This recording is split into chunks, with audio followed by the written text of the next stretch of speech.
What's up, Vetters? Patrick here with Vetted. Today we're talking about this.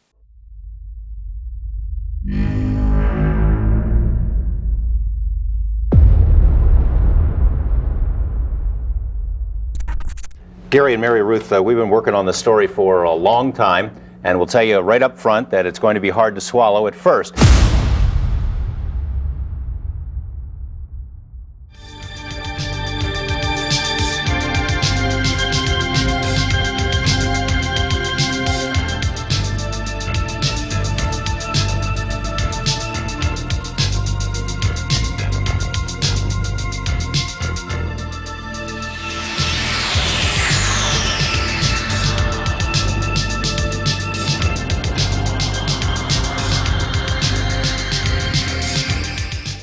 Could it be that government personnel have not only met live aliens, as Bill says, but have even acquired alien technology?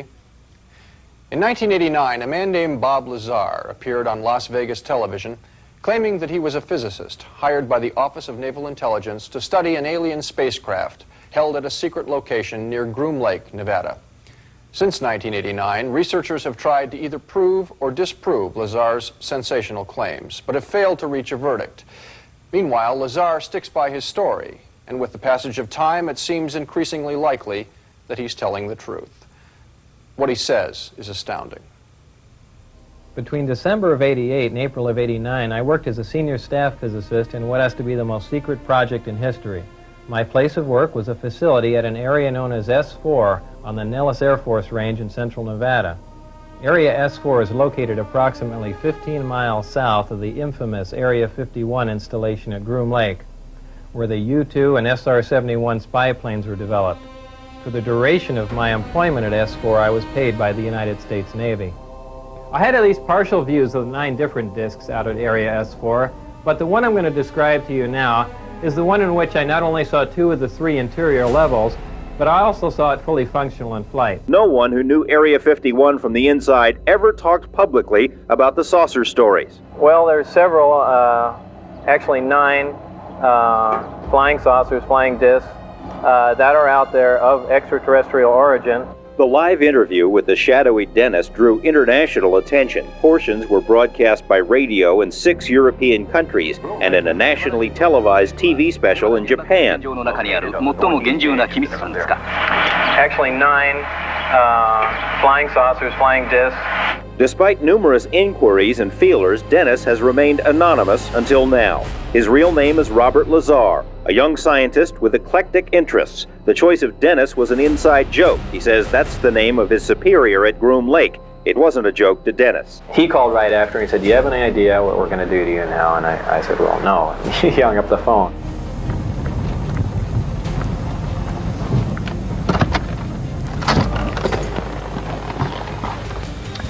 Hi, I'm Bob Lazar.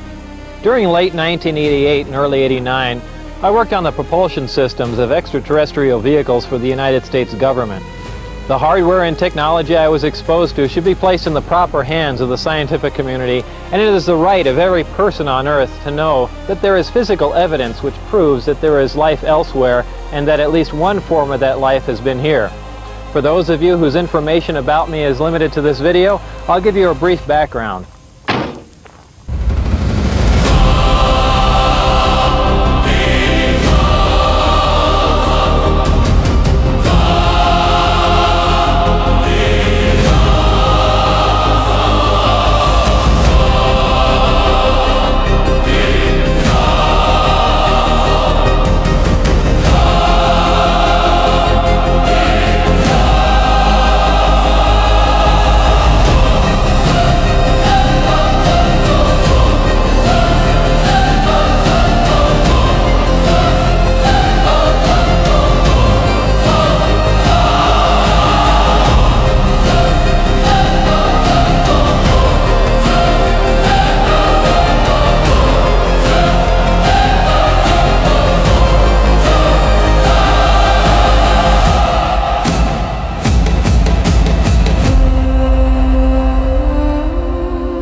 You are still to this date the most watched ever podcast we have ever done.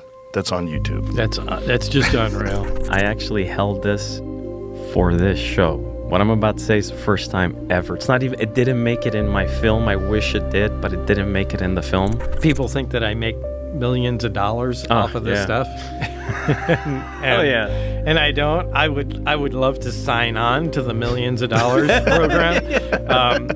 Jeremy made his movie, and I didn't get a cent from Jeremy's movie. I said, anything you make, give to George. If you have a lie, you have one lie, and it's amazing because you've told the same one for all these years. It's a pretty detailed lie. It's also not normal. Yeah, I'm going to tell everybody you're, an inspector from the FAA, and I went, okay, great, and I get on the plane, and they say, just act like you're, going to kick everyone's ass. So I go on there, and I'd sit they fold down a jump seat behind the plane, and I just sit there looking at everybody, and God, all of this stuff is so illegal.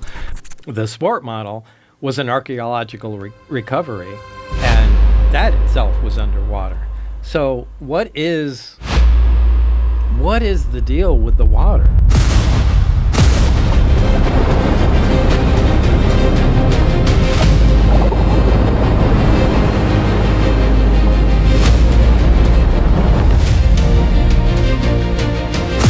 Betters, please hit that like button. That really helps out the videos. And of course, if you're not already subscribed, hit that subscribe button.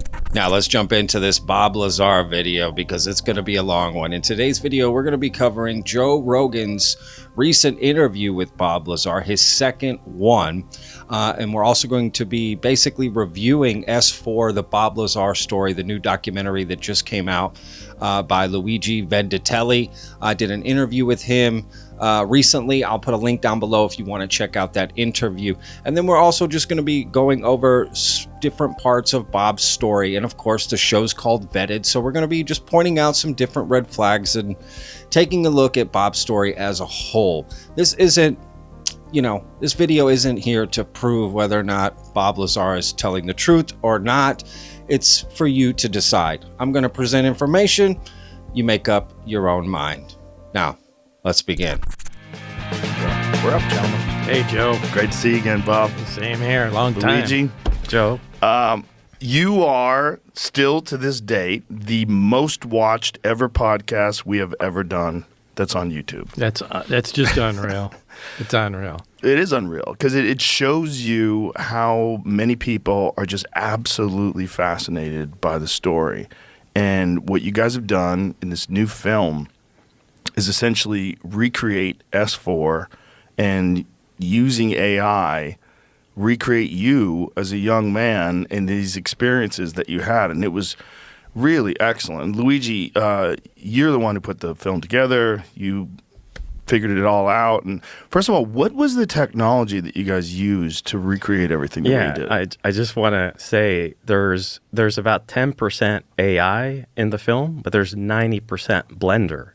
And that's actually handmade CGI. All right, so this is true. Bob Lazar's interview with Joe Rogan is his most watched interview. And actually, when I interviewed Luigi, he has suggested it was the most watched and listened to podcast episode of all time. That's right, all time. Any podcast, any interview, anything. So that's kind of crazy if that's true. It's kind of hard to bring all the numbers together from around the world, but it clearly is one of the top podcast episode of all time, not just Joe Rogan. So that's kind of insane. And this is Bob's second time on the show. So let's see if history repeats itself. For people that don't know your story, you came up with the story, you talked to George Knapp, and was it 89? 88. 89, somewhere in there, yeah. So late 80s, you've essentially told the exact same story all these years. And then within the last, 9-10 years, we've started to get all these reports. There was the New York Times story, there was the Go Fast video and the FLIR video, and all these videos that show a craft that's moving the way you described this sport model moving. Right. Which kind of freaked a lot of people out with the way it rotated and turned. Yeah, it does the belly roll, faces at the bottom towards where it's want to go, and then it takes off. And yeah. It's exactly how you described all those years ago, which is really fucking crazy. Well, that's the way it was.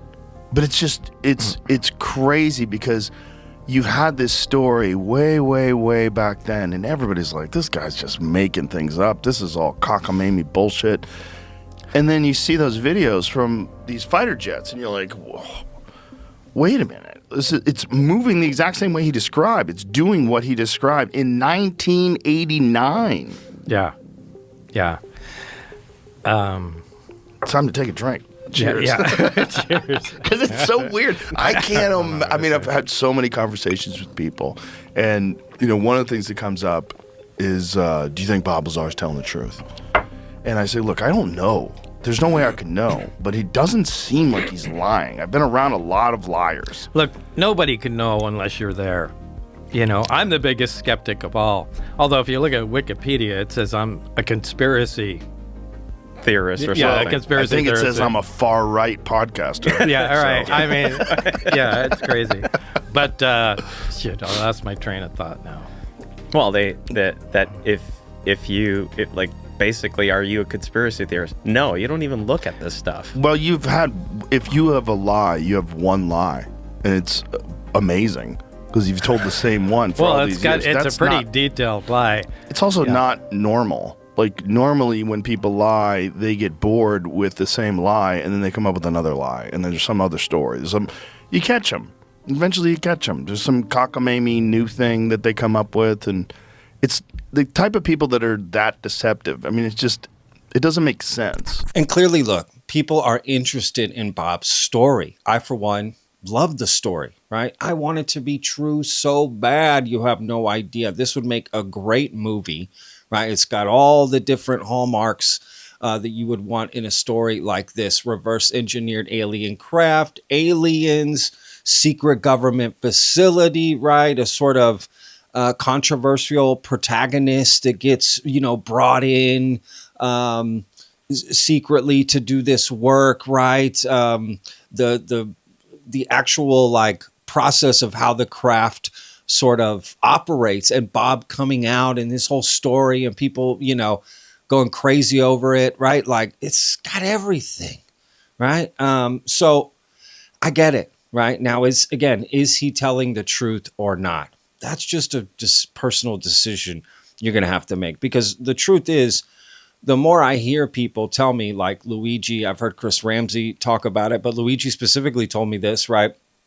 It's just, he's talked to Bob so much, right? And he's gotten to know him on a personal level. And you hear this a lot. I got to know him on a personal level. Well, for the average person, we don't get that opportunity, right? We get to know Bob through videos, interviews. That's it, right? So if their threshold for believing him is, well, they got to know him, how are we going to meet that threshold? Kind of impossible. So, and you hear Joe Rogan say, I've known a lot of bullshitters in my life, and I don't think he's, you're bullshitting Bob. And Luigi said the same thing to me. Well, we all have different bullshit meters, and they got to meet him in person, have private dinners, this and that. So, the truth is, maybe I would feel differently about Bob's story if I met him, but I haven't, and I probably never will. So I'm left with just what's out there, the information that's out there. And the truth is, do you really need to believe it or not to enjoy the story? No. And I don't judge anyone that does believe Bob. I don't really care if you believe it or not, right? Believe Bob. Go for it. Have at it. It's a personal choice. I've seen a lot of toxic comments online of, you don't believe Bob, you're a disinformation agent, or the other way around, right? It's like, who cares? Why can't just have your opinion and that's it? Why do you care what other people think, whether they believe him or don't believe him? If you believe him, go for it. If you don't believe it, there you go, right? So that's kind of where I'm at with this. Wouldn't you think this place would be more like the Lunar Receiving Lab, where everything is white, so you can see a speck of dust. Everything is sterile. People are being extremely careful with what they're doing, but you're not seeing that. This is in now something akin to an aircraft hangar in the middle of the desert. There's dust on everything.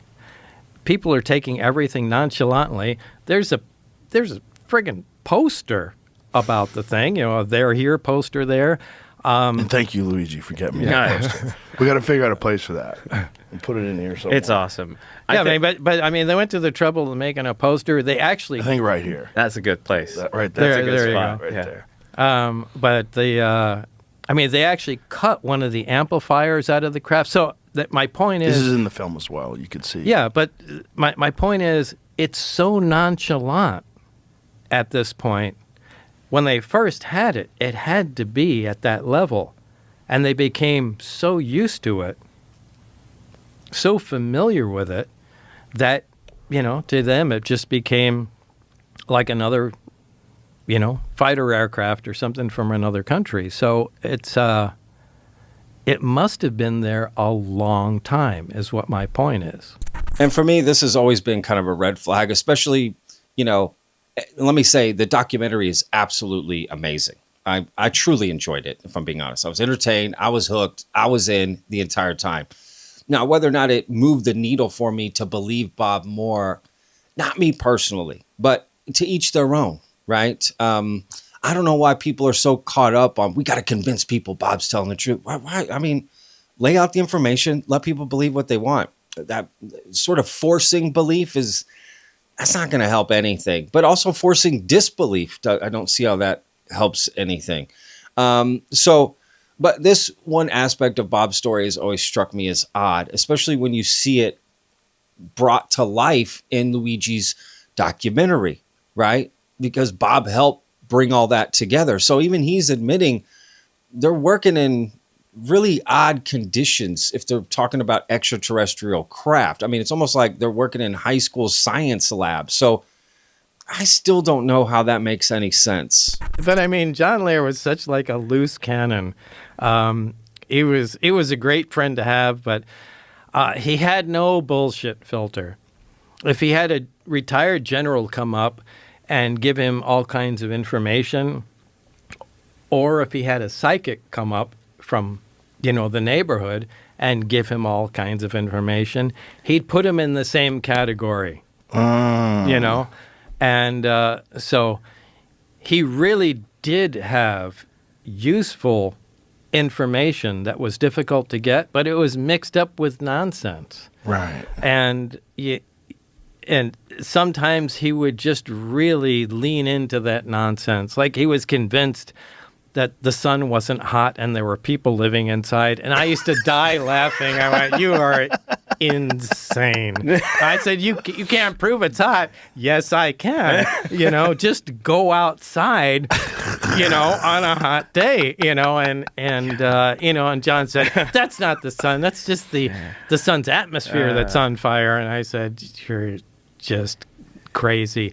But we got along, and he knew that I thought he was crazy. But the thing is, a lot of people did come to him and give him good information. Now, John Lear is going to play an important part in today's video as well, because he's absolutely an essential part of Bob's story, whether or not it's admitted to or not. They go back, as I'm going to lay out in this video. So I'm actually, just keep that in mind. Bob is vouching for John Lear, but he's also saying he says a lot of crazy stuff.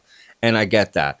But John Lear is also considered to have credible information. And John Lear, as I'll show in this video, repeats a lot of the same stuff Bob said, but then says other things that Bob never said. So does that make it untrue, or is just things Bob left out?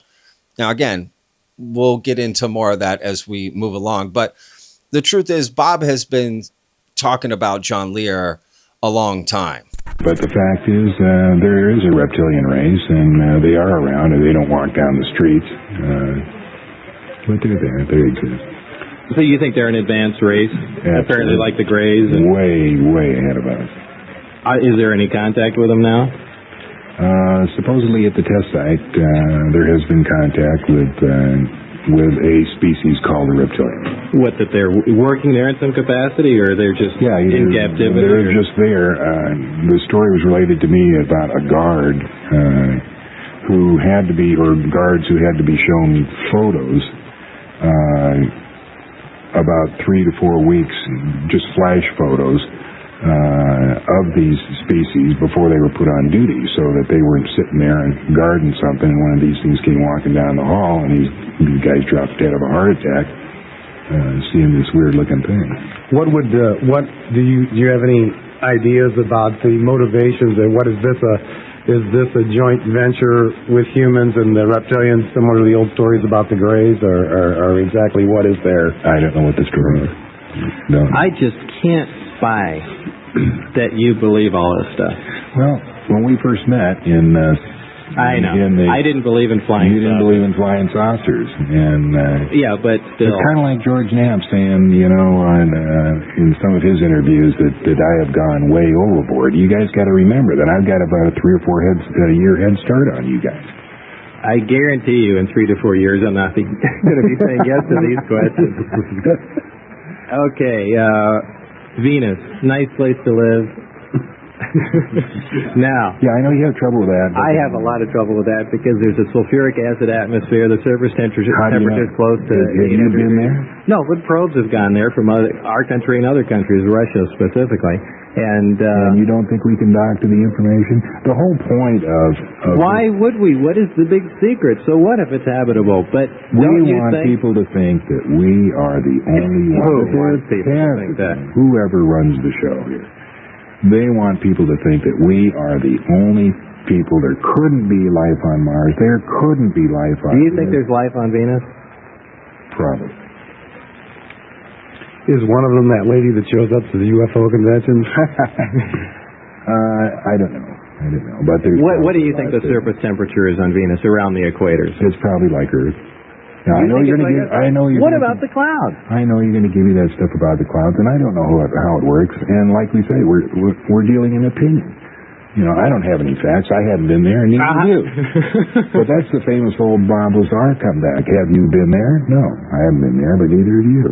And you're just taking data that the government sells you on what they want you to know. Okay. Now, back in 1995, Gene Huff, John Lear, and Bob Lazar had a radio show, which you just heard a clip from, right? So Bob's clearly been pushing John Lear on his sort of, quote, crazy beliefs for quite a while, right? They've kind of had that dynamic, and I get it, and they seem like good friends, right? So that's just something to keep in mind, right? They seem like good friends, and they have for a long time. And John Lear was there at the beginning of Bob Lazar's story, where it gets fantastical, right? Again, as I'll lay out in this video. But there's one story in particular that Bob told on this Joe Rogan podcast, this new one, that I hadn't heard before. And I think if you think a little bit deeper about it, it kind of says a lot. See if you can catch it. He was an accomplished pilot, had many world records and things of that, part of the Lear family, that his father invented autopilot, the 8-track tape, all kinds of stuff. And but John Lear was a loose cannon. At the time, he'd fly from Las Vegas and shuttle L-1011s, which are giant planes, back and forth, and he'd say, be kind of lonely. He goes, "Hey, you want to go to Minneapolis tonight?" He'd call me like at 9 o'clock at night and say, "Well, no, not really. Come on, fly with me." He said, "Just put on a suit and, come to so-and-so." And I'd go to McCarran Airport and, go there. And, I'm going to tell everybody you're, an inspector from the FAA. And I went, okay, great. And I'd get on the plane and they said, just act like you're, going to kick everyone's ass. So I go on there and I'd sit they fold down a jump seat behind the plane and I just sit there looking at everybody and God, all of this stuff is so illegal. Now, of course, that just sounds like a crazy story with your friends, right? Oh yeah, I pretend to be a FAA agent and he took me on a flight and this and that. But there was always this suggestion in the community that John Lear put Bob Lazar up to this, right? And here you have an example of something like that happening, right? An actual reference point that John Lear did make Bob Lazar pretend to be an FAA agent and get on a plane and go. Maybe they did this kind of stuff with the Area 51 stuff, the S4, right? John Lear was like, okay, pretend to work at S4, this and that. I'll tell you some stuff, you can pretend. And it just got out of hand. It just went too far. I don't know. I'm just speculating.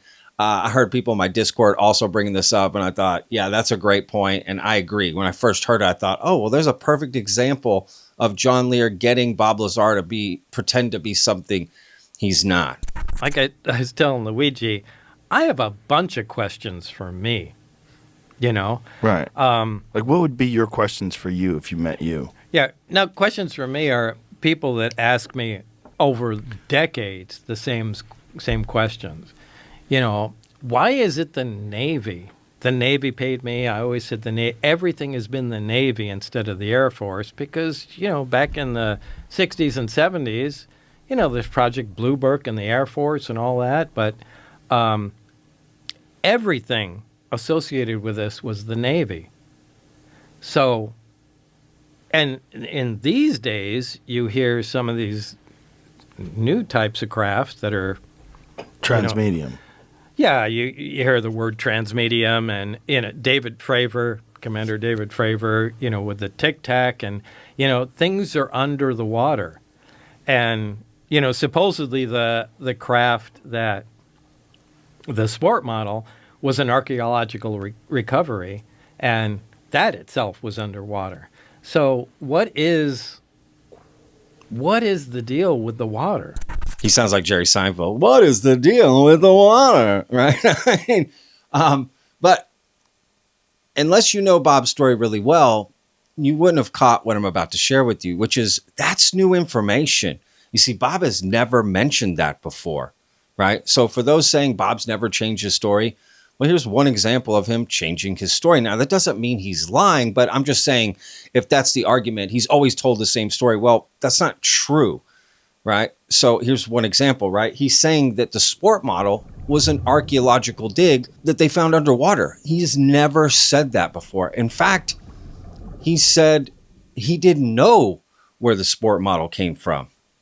So that's just interesting. And specifically, he did mention archaeological finds, but he wasn't sure if it was the craft he worked on or not. So, but all of a sudden now he knows that the craft he worked on, the sport model, because there's only one, came from an archaeological find. So I'm just saying, right? And here's what Bob Lazar said on the very first Joe Rogan interview. Have you ever asked anyone that has any inkling of any idea of where they got them or how they got them? No, but something must have been said to me from Barry. But it was just too long ago, and I can't quite remember what was said, but it just left a seed in my mind. I think at least one of them was part of an archaeological dig. So it's old. At least one of them is old. I don't know if it was the one I worked on, but I remember something to do with an archaeological dig. Whoa. So that means it's not just old, it's ancient. That'd be a great Steven Spielberg movie. Yeah. Right? So again, I'm just saying those are two different things. So did he just remember now all of a sudden? Oh, yeah, the one I worked on was an archaeological find found under the water. That's a pretty big discrepancy. Why wouldn't you remember that before, right? You knew it was an archaeological find before. Why wouldn't you bring that up on the very first Joe Rogan interview? I'm just saying I can't square that away.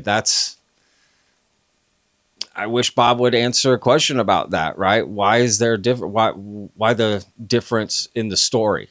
Right. So again, just another example of, again, doesn't mean he's lying, but Bob hasn't always told the same story. But was there any discussion that there had been some sort of an exchange where they had been giving this? No. So one of the things, like, do you know Diana Pasulka is? She's an author that's written some interesting stuff about UFOs, and she's worked with Garry Nolan and, on material recollection from supposed crash sites. And she said that the way these researchers refer to these crafts, they refer to them as donations. And I guess that's possible. Right. well, doesn't it make sense if this thing crashed? Why is it perfect? Why is it not destroyed? Look, I've heard so many. I'm not into UFOs. Right. As Which crazy is hilarious. as that. Yeah, it's crazy. I'm just interested in the technology, and I feel very privileged to have been involved in the project. But I don't know. I don't think there can be that many crashes. Do you? No. This advanced technology, you think they're coming to Earth and just there's a thunderstorm and they're crashing into the ground? I'm not buying that. There's one logical explanation that does actually make sense. There were some high altitude nuclear tests that they did. And well, there was the Teak test, back in the 60s. Starfish Prime. And Starfish Prime, right. Yeah. If you had no idea that this was about to happen and you were hovering over Earth observing us. What are the chances? I mean, what are the chances? They're not very high. Yeah. Right? They're not very, I mean, what are the chances a crash is coming over and it's a nuclear test at that exact second? Unless there's a lot more observation than we know. And that they just observe us in a way that we can't see them. So this is kind of hilarious because Bob actually pushed back a lot on Joe in this interview because there was a big chunk of it that became kind of political. And Bob was pushing back on everything with Joe. He's very skeptical of everything. And it's such the dichotomy between this interview and the other one, because I just listened to the other one, the entire first Bob Lazar interview on Joe Rogan, the entire thing I listened to, and I listened to the entire one of this. They're so different. The first one is all in on UFOs. I mean, all in on UFOs. This one, it's almost like Joe's been bored with this topic a little bit because more than half of it is not about UFOs. And again, Bob was very skeptical and pushed back. And I think that's a real side of Bob, to be honest with you. A side of Bob I like, to be fair. And this part in particular, one part at the very beginning of the clip, he says, I guess that's possible. They could have been donated or gifted. But Bob has talked about that before and even talked about it with Joe. So I just find that interesting that, and maybe you just don't remember the conversation you had almost 10 years ago. That's also possible. But I definitely found it interesting that Bob's like, what are the odds that, they're doing these tests and in this, nuclear test up in the sky and a UFO just happens to be there. And of course, Joe's response is, that's also fair, what he's saying, right? What if they're always there? So it's not like they were just there in the moment. They're always there and this thing goes off and it hits them, right? So I just found that to be interesting. Bob willing to push back on Joe with his theories. Because in the very first interview, Bob doesn't push back at all about anything. In fact, he's way more nervous. And this one, he seems way more relaxed and just kind of in the pocket of his story and what he's telling. As far as we knew, if we didn't have the connection with those other groups, we weren't really going to make any progress. You were speculating that there was a type of metallic alloy that would work better with this concept. Was it Byzantine? Like what was Bismuth? It? Bismuth, yes. Did I say that? I don't think so. I don't No? think, It wasn't you? I don't think No. so. Someone that I talked to was explaining to me. It's related to on the periodic table. Right. Bismuth is above it and 115 is below it. But we never did see any correlation between bismuth. This was a completely new material. Well, I think, that's what it was. Oh, this is what it was. So one of the pieces that Garry Nolan had found that was, who's Garry Nolan is the guy at Stanford that has examined these pieces that are from supposedly crash sites where something had gone down and scattered. Some of these pieces, they're atomically layered. And I've heard that. Magnesium and bismuth seem to be prevalent. Bismuth is the thing. Yeah. Bismuth is the thing. It's right above 115 on the periodic chart. And there's something about that. There's something about 115. Yeah. All this weird magnetism stuff with bismuth. There's a video from the Action Lab, The Strange Magnetism of Bismuth. And it's showing a bunch it's of diamagnetic. Yeah.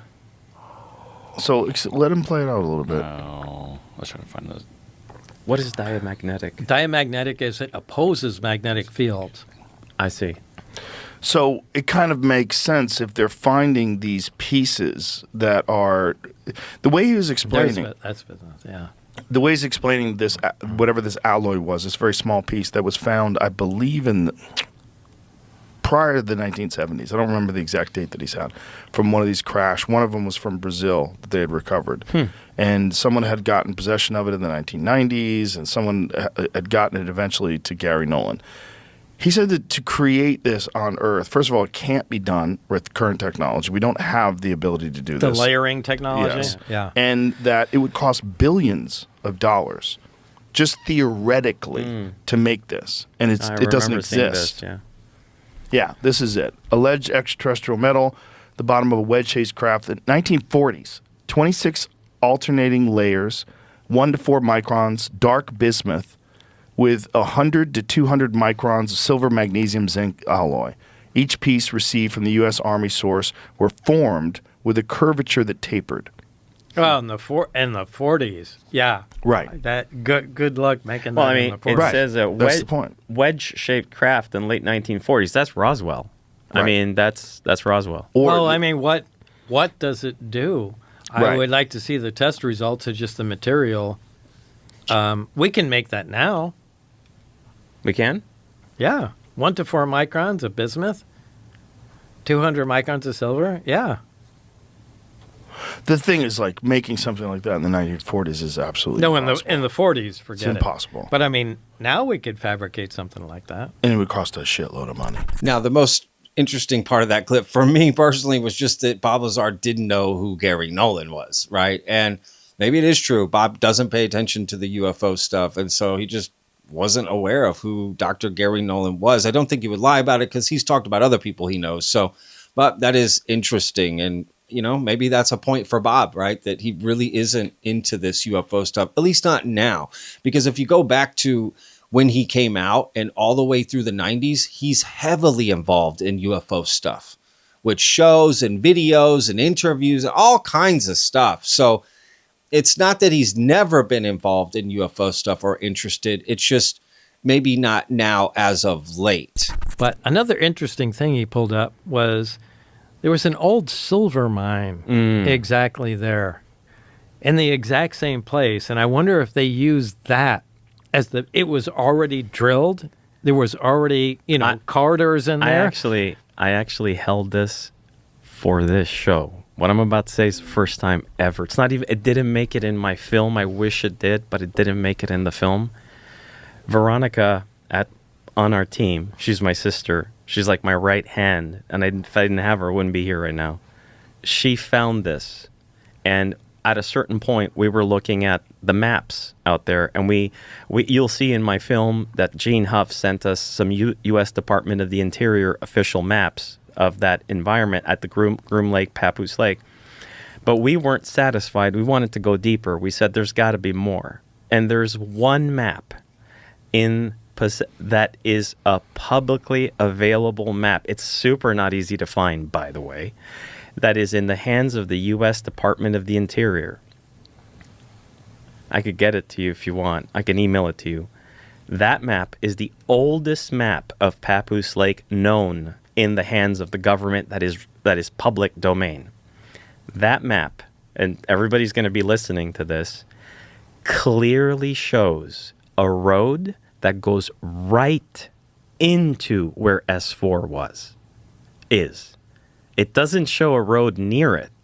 It shows a road going right in the mountain. And they removed it. That map is from 1941. Okay? Right after that, the map is 1950 and 1952, and those roads were removed. But the oldest map we ever found, it's going to be available. We're going to post it on our website. It's going to be everywhere. It shows clear as day a road that goes right into the mountain, exactly where Bob Lazar said S4 was.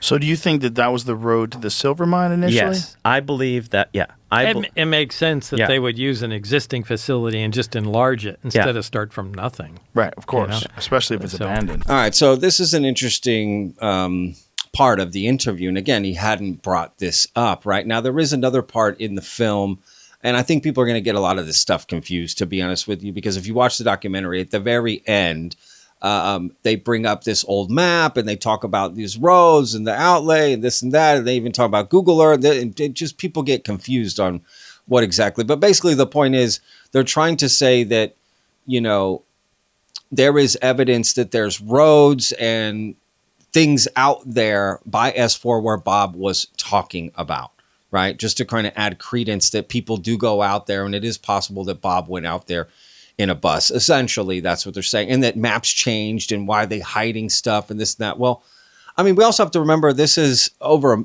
near a military base. So they could be hiding stuff just for military reasons, not necessarily UFOs, right? I think that's also, I think to be fair to both sides of it, right? Meaning, okay, maybe there is something there, right? At the area where Bob is saying, but also doesn't necessarily mean it's aliens and UFOs. But so Luigi saved this particular piece for the show at the very end and brought it up, which also led to this other part. That image that you got of the, unfortunately, it's kind of blurry, but you do see something that looks very similar to what you'd expect to be camouflage garage bay doors. I got contacted by a guy called Scott Mitchell, and I was getting contacted by everybody, Joe. Everybody was trying to get in and getting to make me work with them or use something they found. So I was ignoring 99% of people's, like, it's getting tiring. Everybody's like, you got to listen to me. I know stuff about that. And I'm like, whatever. I'm working with Bob Lazar. I have enough right now. But this guy, we had built the base, and I knew exactly where it was. I knew exactly the layout. And this guy, he not only contacted me, but he sent me an image that he had drawn. He didn't want to send me what he had found, but he says, here it is. This is where the doors are, and this is exactly where they point to. I looked at the image, and I said, not bad. I mean, he really nailed it in the image, and I thought, okay. I at first I thought somebody on my team leaked something we had. To be honest, I'm like, who did that? Who sent out one of our renders to somebody? And because that's what I thought. And they're like, no, this is what. So I talked to this guy, and he's really, really good at researching, and he ended up becoming probably one of the best he's one of the best I've ever seen. His name is Scott Mitchell, and he says there are pictures that were taken in 2020, and ironically, those pictures were taken on December 25th, 2020, which is Christmas Day in the middle of COVID, which means the base might have been shut down. If you think about that, you know what I mean? Like, right. It's COVID, it's like in the heat of it, plus it's the 25th of December, so there's probably nothing going on there. And this private pilot in a small Cessna requested access inside the perimeter, and they granted him permission. And he had a big Nikon camera on board with a big telescopic zoom, and he took a shit ton of pictures, and they're amazing. They're all public. They're all available. You could download them. And there's these pictures of Papoose Lake and the hill, but they were being used on the internet for a long time. Everybody's like, see, Bob Lazar is a fraud. It's not real. There's nothing there. Well, of course you can't see it. It's, first of all, 17 miles away. And secondly, they're not designed for you to see it. And that also, let's talk about something that Bob was talking about in 1988. The picture was taken in 2020. I mean, there could be could be a different landscape now. Anyway, so he said, look, this image, if you change the contrast, you got to keep the original, but just move and try to extract data from your image. You know, anybody who knows how to do that with photography, you can do that. And he pulls out these geometric shapes. You could see them. They're like little. They look like rectangles. And I thought, what if this is not real? I was super skeptical. I'll be honest with you. We're talking about the picture with the doors on the hangar doors, the one from Scott Mitchell, the one that we have in the film. Oh, right. And so I didn't believe it. I thought, there's no way. I go, there's no way this is real. I don't believe it. So Scott was really cool. He said, look, man, I understand you're a skeptic. I get it. I want you to do me a favor. go online, search it yourself. I won't even tell you where it is. I'll just tell you who took the pictures. The only thing he gave us is the picture number is 0501. That's what the picture number is. He goes, if you find it, have whoever on your team playing around with it until you see it. That was fair, because I said, okay. Because, I mean, if it's out there, there's 2 different places it was online. And the one place we got it from was the source of it, okay? Was from the photographer, the guy himself. We take it. I had 3 different people on my team. Everybody's really good at all this stuff on my team. So I said, guys, this is what we need to see. If you guys could pull it up, I'm not going to be as skeptical. Everybody got it almost in the same time. They were playing around, and eventually the easiest software we used to get that detail out was DaVinci Resolve. And with DaVinci, it's a faster process than if you're messing around with Photoshop or whatever. And it came, and I was like, oh my God, it's really there. You could clear. So what I did is I had them scan the rest of the picture because it's pixels, right? So I said, let's also see if it's not some pixelation. Is it maybe just what the photo does? Maybe we just got lucky and it looks like that there. Maybe it's going to show something similar elsewhere, and it doesn't. And then I said, all right, go get me 0502. I want 0500. Because the guy kept snapping pictures. I want you to do the same. Like, we went really military. Like I said, I want to make sure this is real. I'm not going to put our name on this if it's not. And it ended up being other pictures also show it, by the way, because he went click, click, click. So it's like, it's not just that one. That's the clearest one.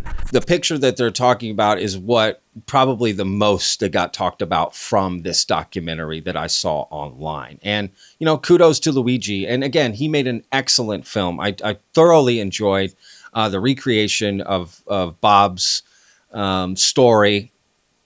And I thought it was just so well put together. Honestly, I'd give it an 8, 9 out of 10, somewhere in there. It was great. I thoroughly enjoyed it.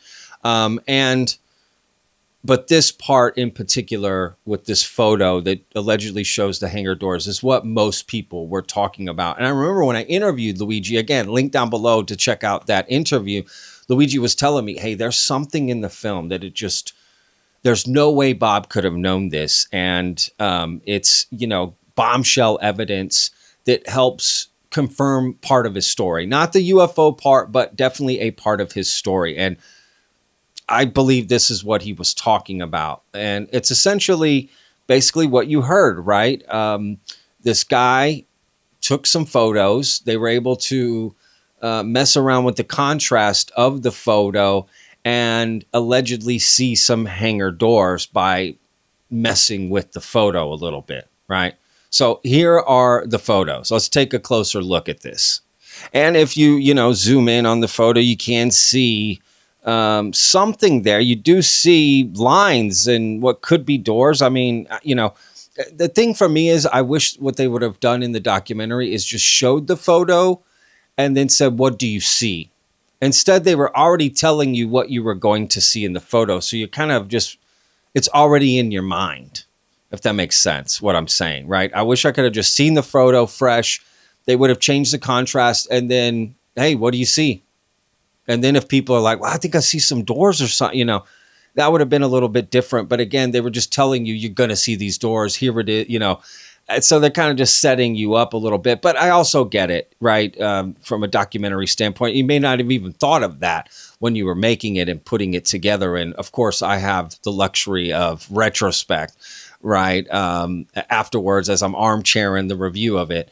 But either way, let me know down in the comments. What do you think? Do you see hangar doors in that, picture? Now, I want to give a huge shout out to Astral on Twitter for finding the original photo that Luigi said was publicly available and kind of showing you so you can kind of take a look yourself and, take it into any Photoshop programs you want and mess with it and see what you see, right? So I'm going to put a link down below as to everything in this video, all the source links, so you can check out these photos on your own. Now, what's also interesting about this photo is that it sparked the interest of a YouTuber who is out there in Las Vegas, outside of, he goes out to Area 51 and Papoose Lake and S4 and all that area and does videos all the time. So he actually went out there and filmed the same area where this photo was taken to see if he could see these hangar doors. Here's a clip from that. Now, I shot this video before the S4 film was released, and I was interested to see what new photographic evidence was going to be presented to supposedly prove S4's existence. And, well, honestly, I wasn't particularly impressed with this aspect of the film. The new photo was an edit of one of Gabe Ziefman's aerial shots that had been cropped and selectively contrast adjusted until some vague squares appeared. I firmly believe this to be a case of pareidolia, and this is just as likely to be a combination of heavily artifacted Joshua trees and natural cracks in the ground. And you could basically make odd geometric shapes appear anywhere in the image by editing it in this way. Now, proponents of S4's existence allege that the hangar doors are extremely camouflaged, so I'm not expecting to be able to see a closed hangar door from this distance of 46 miles, but theoretically we should be able to see if one were open, and we can definitely see any ground activity that might be taking place, whether that's vehicles, something like the bus that allegedly would pull up to the hangars and drop off employees. Things like that would certainly be visible, and we can even see quite a few Joshua trees pretty clearly, so something the size of a bus or a truck or an aircraft like a helicopter would definitely be visible at this distance. So I'm definitely going to be looking out for things like that. One thing to keep in mind in regards to vehicles is that the tire tracks that are often pointed to on Google Earth aren't necessarily smoking gun evidence for S4, because there is documented evidence of people going out to Papoose Lake for unrelated reasons. It's not this totally inaccessible place that nobody ever goes. In fact, base employees have gone out there both driving and flying by helicopter. In fact, there is a really old audio interview with a former camo dude, which I tried to find again, but I couldn't, where he describes sometimes driving out there and running shooting drills. So that's one potential reason for tire tracks unrelated to S4, and seeing a white camo dude pickup might not be out of the question.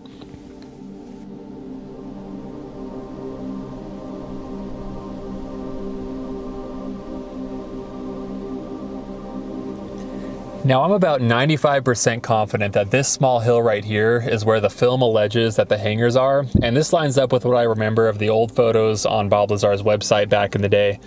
I could be wrong because of the flattened perspective caused by extreme telephoto, but I played with three-dimensional Google Earth imagery, and I'm pretty sure that this is in fact it. Now again, I don't think there would be enough detail at this distance to see any closed doors, provided they are camouflaged, but if one were to open and I happen to be observing the hill at the right time, I should be able to capture that, or at the very least get before and after imagery of the hill.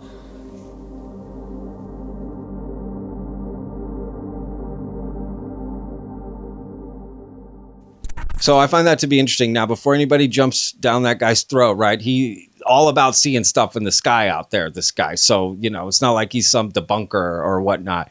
It's just in his opinion, he's not seeing anything there, and it could be other things, and he's heard other stories. Again, this guy has a lot of knowledge of that area. So it's not like he's a nobody. So I found that to be interesting.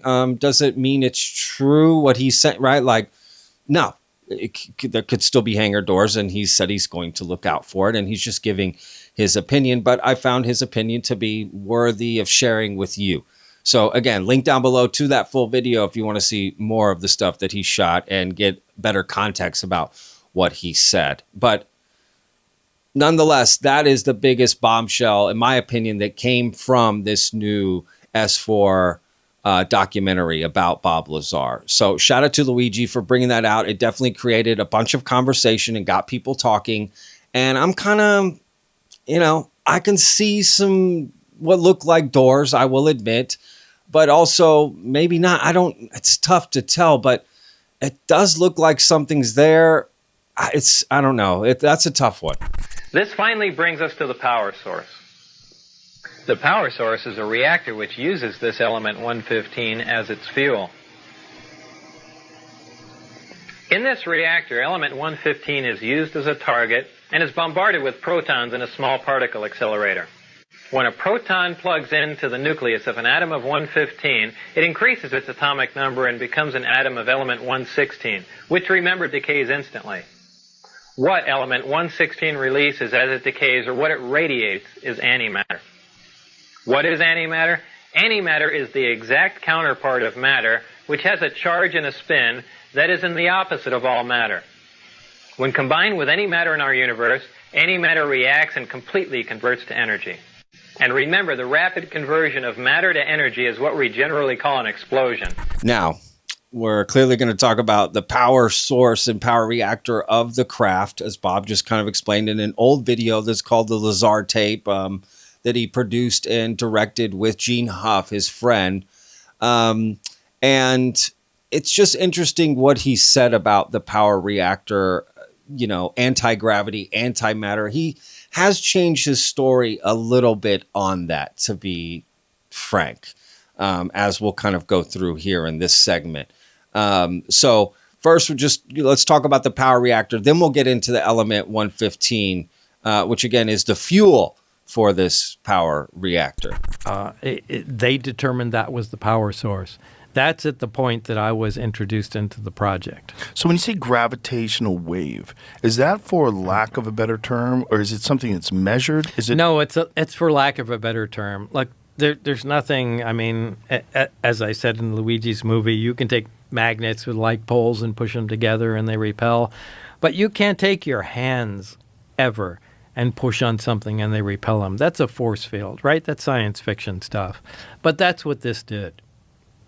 And this produced a field that repelled the craft from the ground. Did you try to touch it? Yeah. And when you tried to touch it, what did you feel?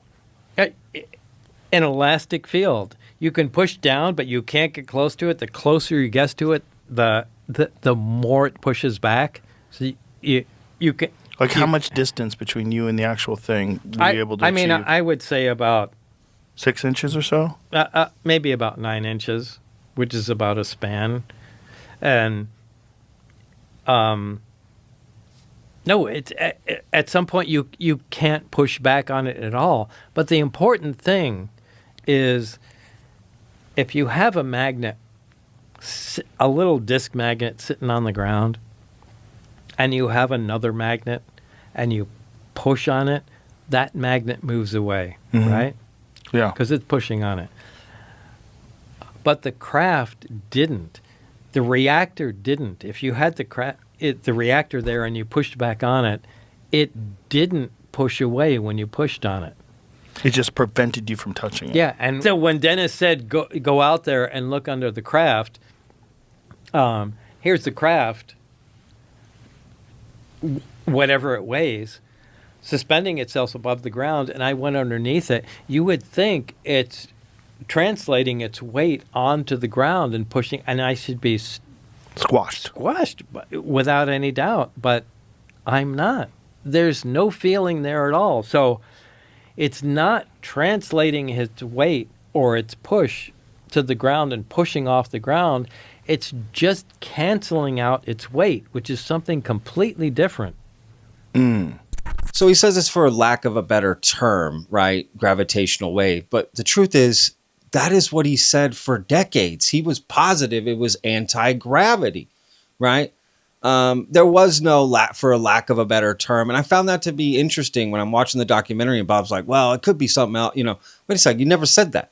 You were for certain for decades. Now, I guess you could change your mind on that stuff with some reflection and whatnot and talking to more people. You know, that is possible. But again, just to be fair, it's not like he's told the same story. Again, this is another aspect of his story is change. And it's kind of up to you to decide what the weight of that change is. Well, that's not a big change. And other people might think, well, that's a pretty big change. So again, a lot of personal judgments and not judgments, but, you know, personal opinions here, essentially. But it is different, right? He was absolutely positive it was gravitational waves and anti-gravity. And he kind of stopped talking about antimatter. That happened near the beginning. And then that just doesn't really come up. But again, the whole anti-gravity thing is exactly what he said for ever till now. This was a small reactor about the size of a hemisphere, about the size of a basketball, on a metal plate, and when it was running, it produced a gravitational field of its own. Now, this is something that we can't do. We can't produce any gravity. The only way we get gravity is from large quantities of mass. But there's no machine we can have that turns on that makes gravity. Like, you can turn on an electromagnet and it makes a magnetic field. We can't make a gravitational field. Anyway, this device was producing that. And Barry said, almost like he was bragging, go ahead, try and touch the sphere. And I couldn't. It pushed my hands away, just like two like poles of a magnet. So that was... so like when you take two magnets and you try to press them together and they push against each other? Yeah, that kind of cushion feeling, but you can't get them together. The closer you put them, the more they push. But and you felt that physically with my hand? Yeah. Now there's nothing that does that. You see, that's the very first Bob interview on Joe Rogan, right?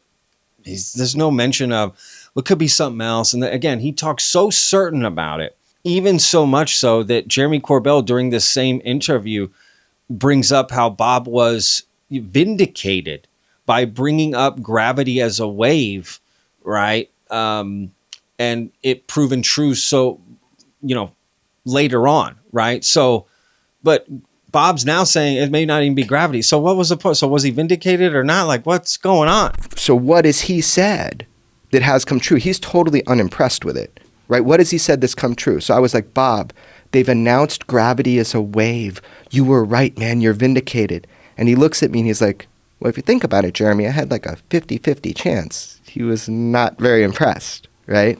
When did they announce gravity as a wave? So they detected, in a sense, gravity waves. And that who is they? You might know more. There's two black holes that were colliding, and that's how they were able to detect. Yeah, somebody built, I don't know which group it was or what part of the government. That's what Google's for. Yeah. But they, built a gigantic gravity wave detector and pretty much detected that there are such things as gravity waves. First observation of gravitational waves. It says it was in 2016. Okay, the first observation of gravitational waves was made on 14th of September 2015, as announced by the LIGO and Virgo collaborators on 11th of February 2016. Previously, gravitational waves had only been inferred indirectly via their effect on the timing of pulsars in binary star systems. Dun, dun, dun. And again, this was the whole thing, is that it was anti-gravity, and there was no other discussion of anything else. He was so certain this is what was going on. And now, and again, it was proof that, see all the other craft, they're using anti-gravity propulsion and all this stuff. I'm just saying the story has changed. So there's a plate, there's this thing that looks like a half a basketball, and when it's on, you can't come anywhere near it. You can't touch it. Right. What is gravity about that? Like the concept of gravity to most people is gravity is bringing something towards it. Right. Well, I guess you would say it's anti-gravity. Mm-hmm. It's gravity shifted 180 degrees. It's anti-gravity. And did they have any understanding about what could possibly create this effect? Did they have any areas where they'd like you to look into? No, they knew there was a fuel source in it, and they were proficient at making it work. And again, my analogy to something like this is you can drop a motorcycle off in the wagon train days and just leave it with the keys parked outside, somebody's place. Everybody will come around it and they'll poke and prod, and eventually they'll turn the key, get it to start, and become proficient at riding it. Yeah. But they won't be able to understand what the hell's going on. They won't be able to make the plastic fender, much less anything else. And I think that's exactly the state we were at. We played around with the parts long enough before I got there where they could make the reactor operate, take the fuel out, and know that it makes it work. How exactly what was going on in the reactor remained a mystery at the time.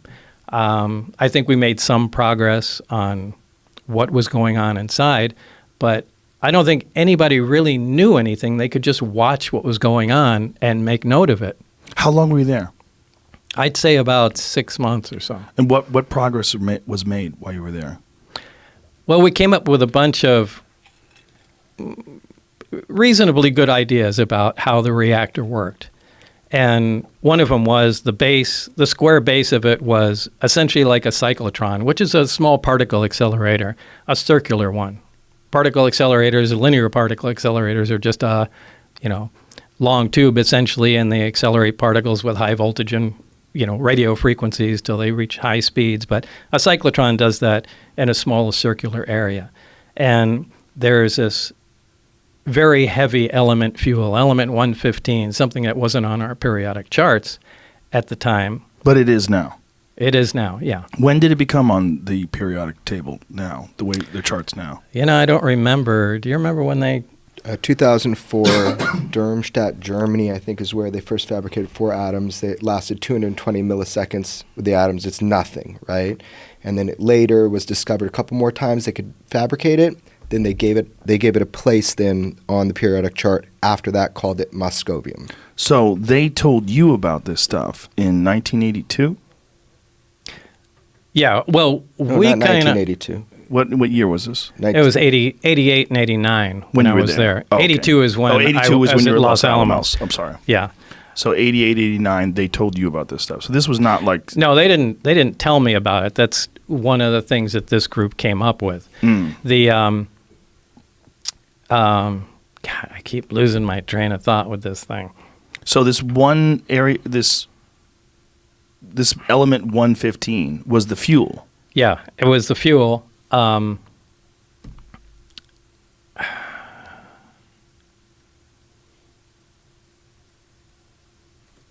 something that other skeptics have brought up in the past is how Bob describes the power reactor.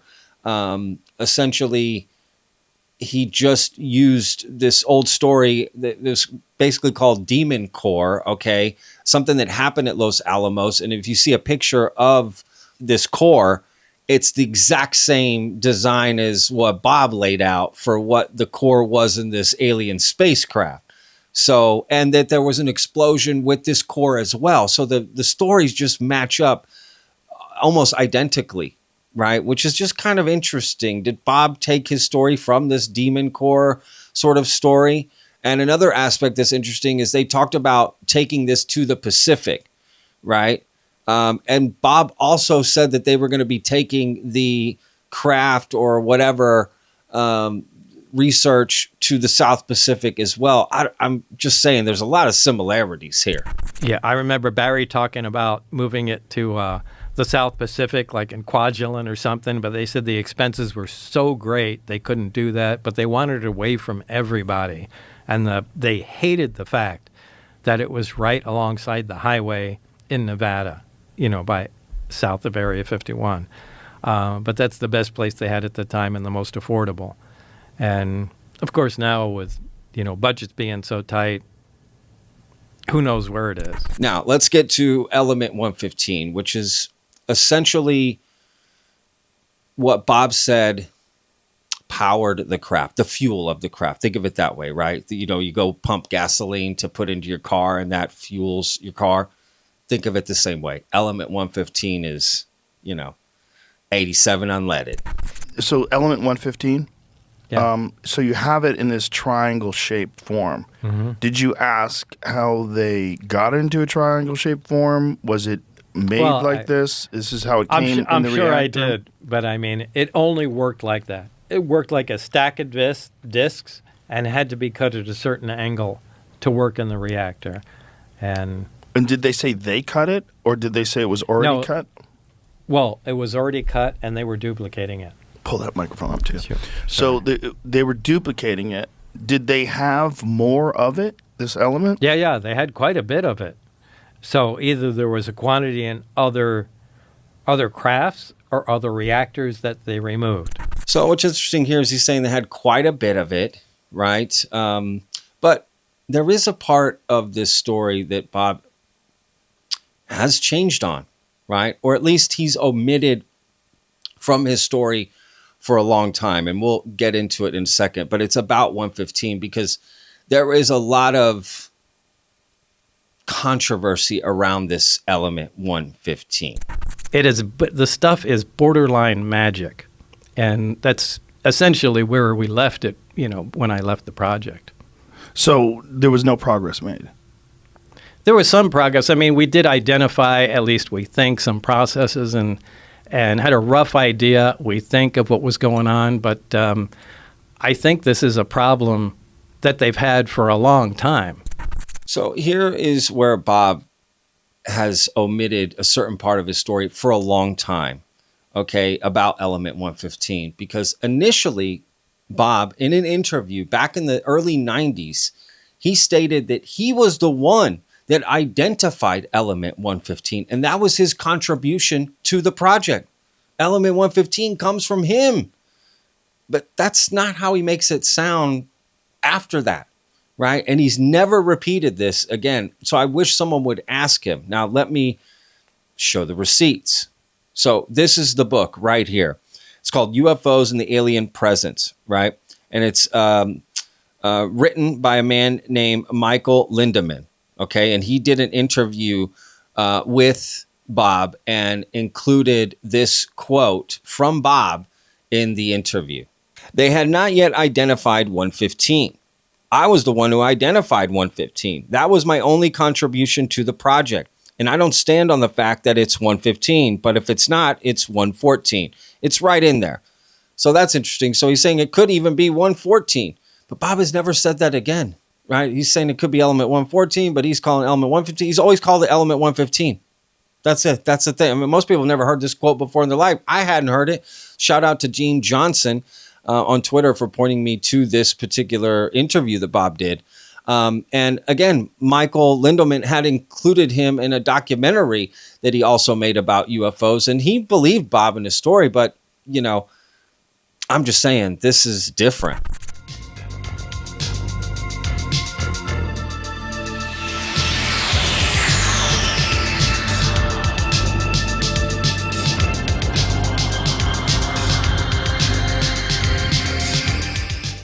Could it be that government personnel have not only met live aliens, as Bill says, but have even acquired alien technology?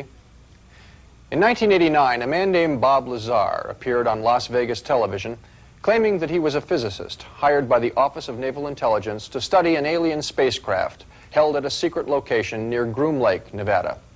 Since 1989, researchers have tried to either prove or disprove Lazar's sensational claims, but have failed to reach a verdict.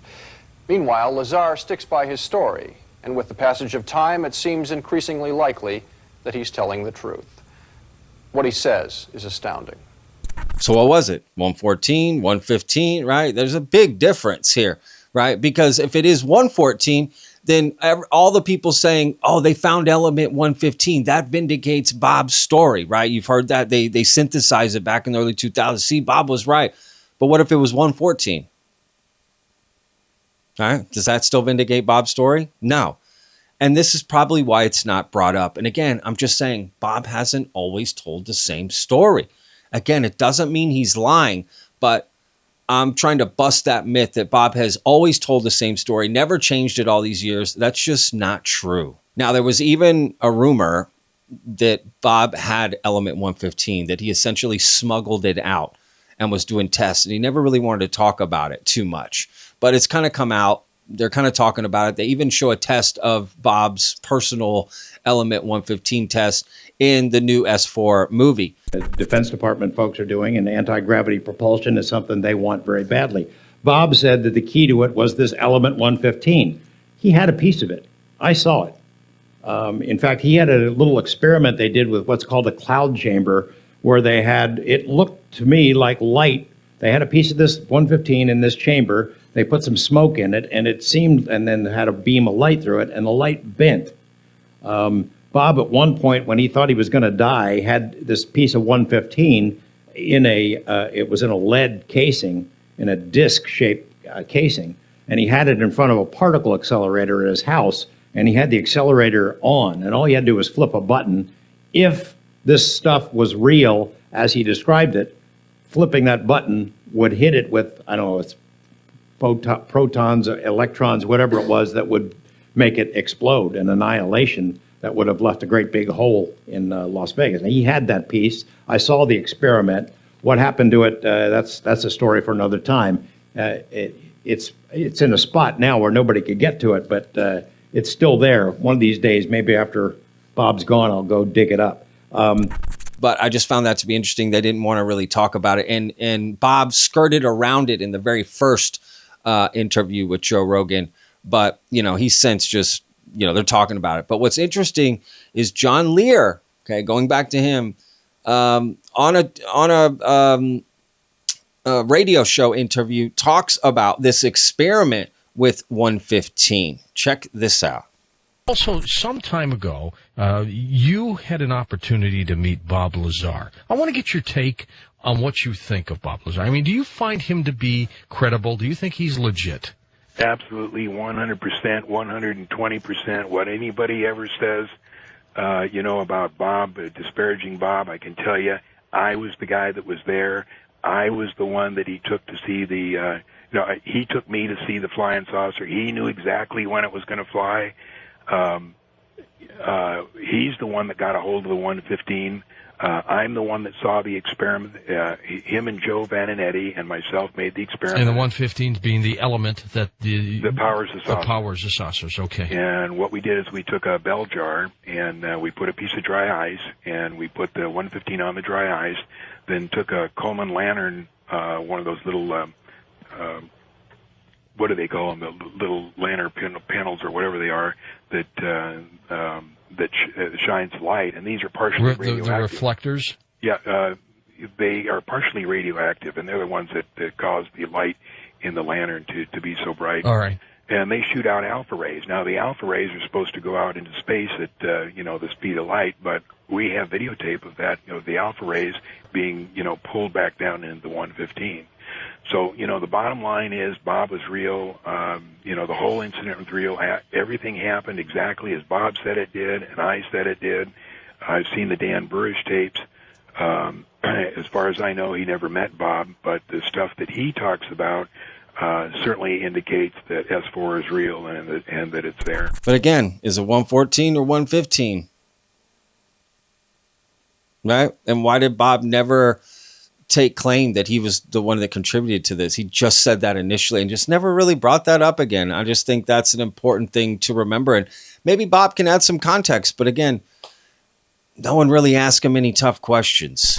There's also the allegation about element 115. Do you think element 115 existed and that he had a piece of it at one point? And did he try to fool you with the 115 and the aerogel?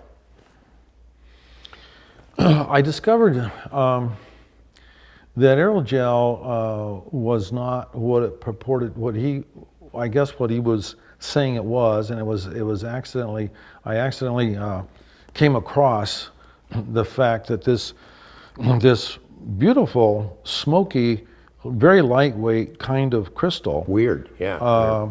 Was aerogel, totally by accident. I happened to be going through a magazine, and I thought, oh my God, I saw a picture of this material in the magazine, and I pursued it and found out it was alcohol-based, it was aerogel, it was invented in the 1930s, and it could be used as an insulative kind of material. It was 5 times the weight of air, and it was beautiful. It looked like a kind of a gem. Gee, you'd want to put it on a woman's finger because it looks so beautiful as a big ring. That was the only thing that I really felt that of a physical piece of something. So I have no opinion about the element 115. I think Bob was intriguing because he knew so much. He's a smart guy. He's no dummy. He's a smart man. He's a smart guy, and very creative. And so, again, I say that the preponderance of evidence to me is in his favor. That he's by and large legitimate. He had told me that aerogel arrived with the 115. It was like packing material, and he didn't know what it was. But later, I guess he developed a story that he told you about what he thought it was. But he didn't decide to say it was 115. Well, it doesn't mean that he would necessarily know what the original custody of the material was, right? Just because it's associated with something doesn't mean that this bottle of water, which stands next to something else peculiar, they're both connected. So it means he may have leapt to that assumption that the aerogel, because it was in association physically nearby or whatever with the 115, was somehow connected, and he just didn't know what it was. So this is an interesting clip. Essentially, Bob Bigelow, right, had worked with Bob Lazar, and there's more on that later in the video, but He becomes kind of friendly with Bob, and there's basically this mishap, that this rumor going around at the time that Bob Bigelow stopped talking to Bob Lazar because he lied to him about element 115, that he essentially tried to pass off aerogel as element 115. And then Bob's like, I know what 115, Bob Bigelow's like, I know what 115 is, right? And I know what aerogel is. This is not, you don't know what you're talking about. And you can clearly hear him saying this clip, like, he just thinks Bob was mistaken. Right? He's kind of giving him the benefit of the doubt here. But basically, Bob Lazar is saying that element 115 was shipped to them with aerogel as the padding. Right? I don't know. But, Bigelow seems to think that Bob was confused about that kind of stuff. And they do bring up aerogel in the S4 documentary. But, at least Bob Bigelow is talking about Lazar. And to be fair, Bob Bigelow still believes Bob for the majority of his story, right? But I just thought this would add some context because, again, what is it? Element 114? Is it 115? Did Bob come up with that? That's what he claims, right? That was his contribution to the project, right? I don't know. Let me know what you think in the comments. How much of a view did you get of the other crafts? Because it's one of the things in the film, you only see like hints of them. That was it. That's it. That's it. What you saw in the film is exactly what it was. It was just a passing thing. And as I was walking out there going, wow, there's more. Everything looks different. And other than the first two hangars, I really couldn't tell what was passed out there. But there were other hangars and there were things inside them. But it's also interesting that at the time in 1988, this site was not even confirmed. This was like, for you to have to know about this and know the exact location of it is kind of strange. Right. I mean, this is always an interesting part, right? Like, what did he actually see? Right. He described the crafts. He said he saw 9. If you can't really see down the line, how do you know there's exactly 9? And you count it like that? I mean, how long were the bay doors open? I don't know. Whatever. This one's kind of not really touching it, but I just found it to be interesting. And something else interesting, I never heard him say that it was a backwards American flag, except in this movie. And maybe he said it before and I didn't catch it, but every time you hear him tell the story, he walked in the hangar door, he saw an American flag on it, and that's when he knew, oh, this is ours, right? That's a big part of his story. But I never heard him say it's a backwards American flag. I saw it sitting there, and we walked by it. It had a little American flag stuck on the side, and I thought, oh my God, this finally explains all the flying saucer stories. This is just an advanced fighter, and this is fucking hilarious. In fact, when we went by it, and I think I'd even mentioned to you, it had a little American flag stuck on it. Yeah. They use that in the movie as something, right? Like it's a positive for Bob, and you can see the American flag and this and that. And it's the reason it's backwards is there's a particular reason that Luigi explains in the documentary, or excuse me, in Joe Rogan's interview. But regardless, I laugh about this with Bob all the time. It's about the flag on the craft that you could have seen it. I don't remember. So when he walked into the hangar the very first time, he saw the very first time the backwards flag. He saw the craft, and he saw the reversed American flag sticker on the craft. Wonder why it was reversed.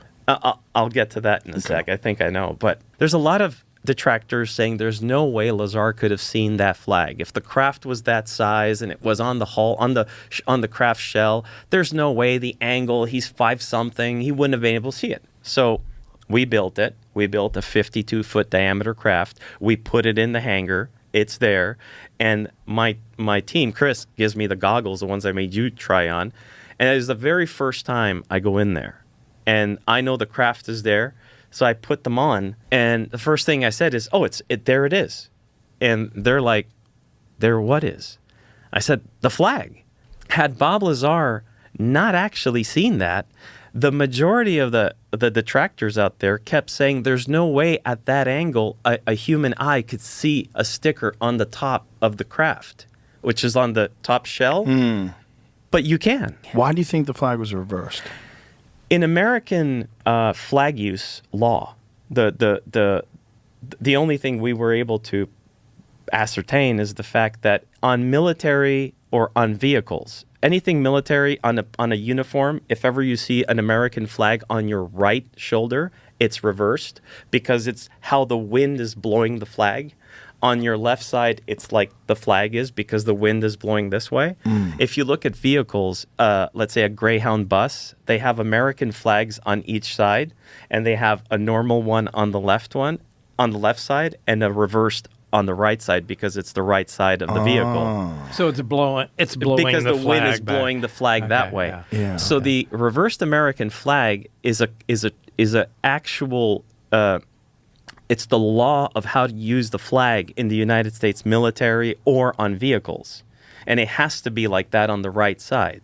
So to say, is that the right side of the craft? Yeah, it must be. You know, let me know what you think in the comments, because even John Lear has told the same story about Bob walking in and seeing the craft and touching it, and again, just seeing an American flag, but never describing it as backwards until now. And again, that's a different part of the story. How did he describe the craft to you? He said that he walked in the hangar. They let him in. He's always had two guards, one on each side. They let him through the hangar door, or the hangar door was open, and he said he walked by it and he saw an American flag, and he thought, well, this explains it. This is just stuff that we have. And he said he put his hand on the disc, and he said it felt cool to the touch. And he said only later did he realize, no, this can't be ours, because when they gave him access to the inside, you know, the chairs and everything were, you know, for people that were like 3 feet tall. He said this is nothing that we could fit in. There's a couple things I want to bring up. Okay. You know? Yeah. Just because I've heard stuff Luigi has told me. People think that I make millions of dollars off of this stuff. And I don't. I would love to sign on to the millions of dollars program.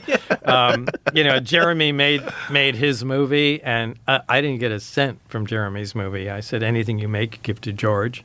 You know, Luigi has spent millions of dollars of his own money, literally, right? Literally. And, you know, making this stuff, and I can't see how he's ever going to make the money back. If he does, that's awesome. I drive a 1980 something. Not a 1980. You drive 2000. No, a 2018 Chevy Bolt electric car. I mean, it's a car you'd buy for your teenage daughter. It's embarrassing to drive. It cost me $18,000. You know, my house on the 10 acres cost $450,000, and you know, back when I got it, I mean, that's I work 6 to 7 days a week at United Nuclear, my business. I mean, if there's anyone that wants to give me millions of dollars, please contact me immediately, because I would like to retire. But no, I don't make millions of dollars off this stuff, and my wife and I do fine. We grow our food in our greenhouse, and we live in our little place up in the mountains, and that's it. But you know, this is Luigi's thing. That's why he's here. I think the film's going to be very successful, and I think you're probably going to make money off of it. At least I'm hoping. He'll make money off it. Well, you'll make money off it. Yeah, thank you, Joe. I think we should wrap it up. Thank you very much, Luigi. Thank you, knocked it out Joe. of the park. Thank you. It's fantastic. Bob, it's great to see you again, as always. I'm sorry I had to pee so much. That's okay. Now, let me be clear here. I don't really care if Bob makes money off of this. I say go for it. That doesn't really affect me. I know there's a lot of people, he's grifting, he's making money.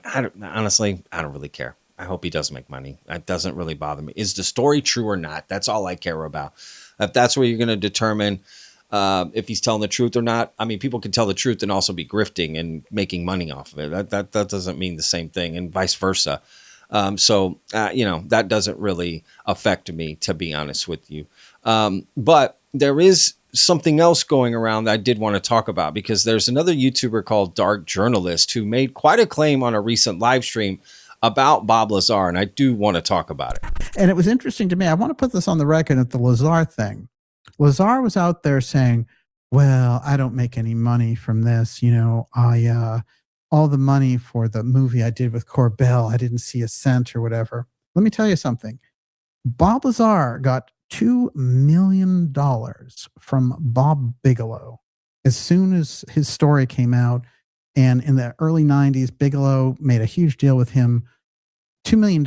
That's kickoff money. That's for starters. We have no idea how much money this guy has made.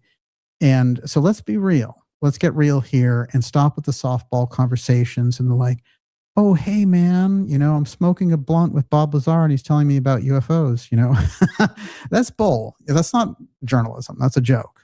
So I did some digging and I couldn't find anything about $2 million at all that was given to Bob Lazar from Bob Bigelow, because that's how Dark Journalist is making it seem like they wrote, Bob Bigelow wrote him a check for $2 million, but I couldn't find anything on that, to be fair to Bob. So what I did find is that Bob Bigelow and Bob Lazar started a company together, right? And actually, Bob Bigelow was paying Bob Lazar $30,000 a year, and they had it for like 2 years. So I don't see how that equates to $2 million. And it was basically a lab that they set up to, so Bob could work on some stuff. And essentially that fell apart and the company fell apart. And even Gene Huff was a part of that company.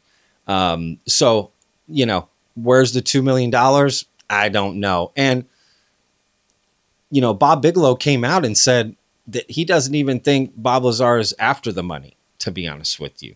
And that he even tried to offer him some and it just didn't really work. So I don't know where Dark Journalist is getting that information. I mean, I want to be fair to Bob on either side here.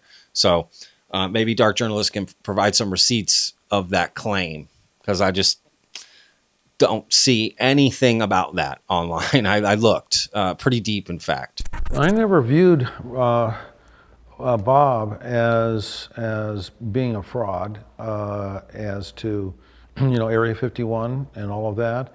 I spent a certain amount of time in conversations with him.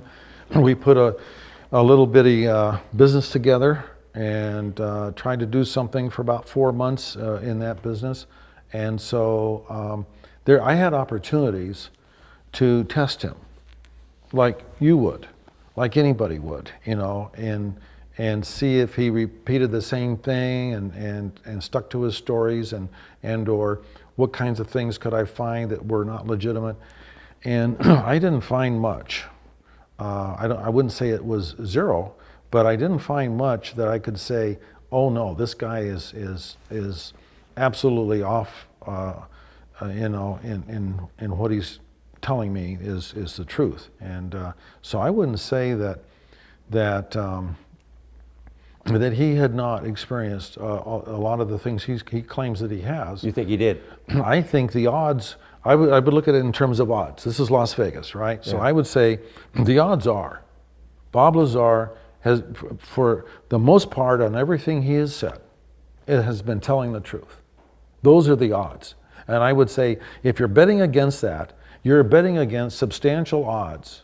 And the chances are you're going to lose. Again, he definitely found some problems with Bob, but didn't think he was just out there for the money. One of the tests you did was to see if he was motivated by money. And what you've told me is that you didn't think he was. I tempted him. In different ways. I can remember in a conversation that we had, and he probably isn't even aware that I did that. But I offered him money.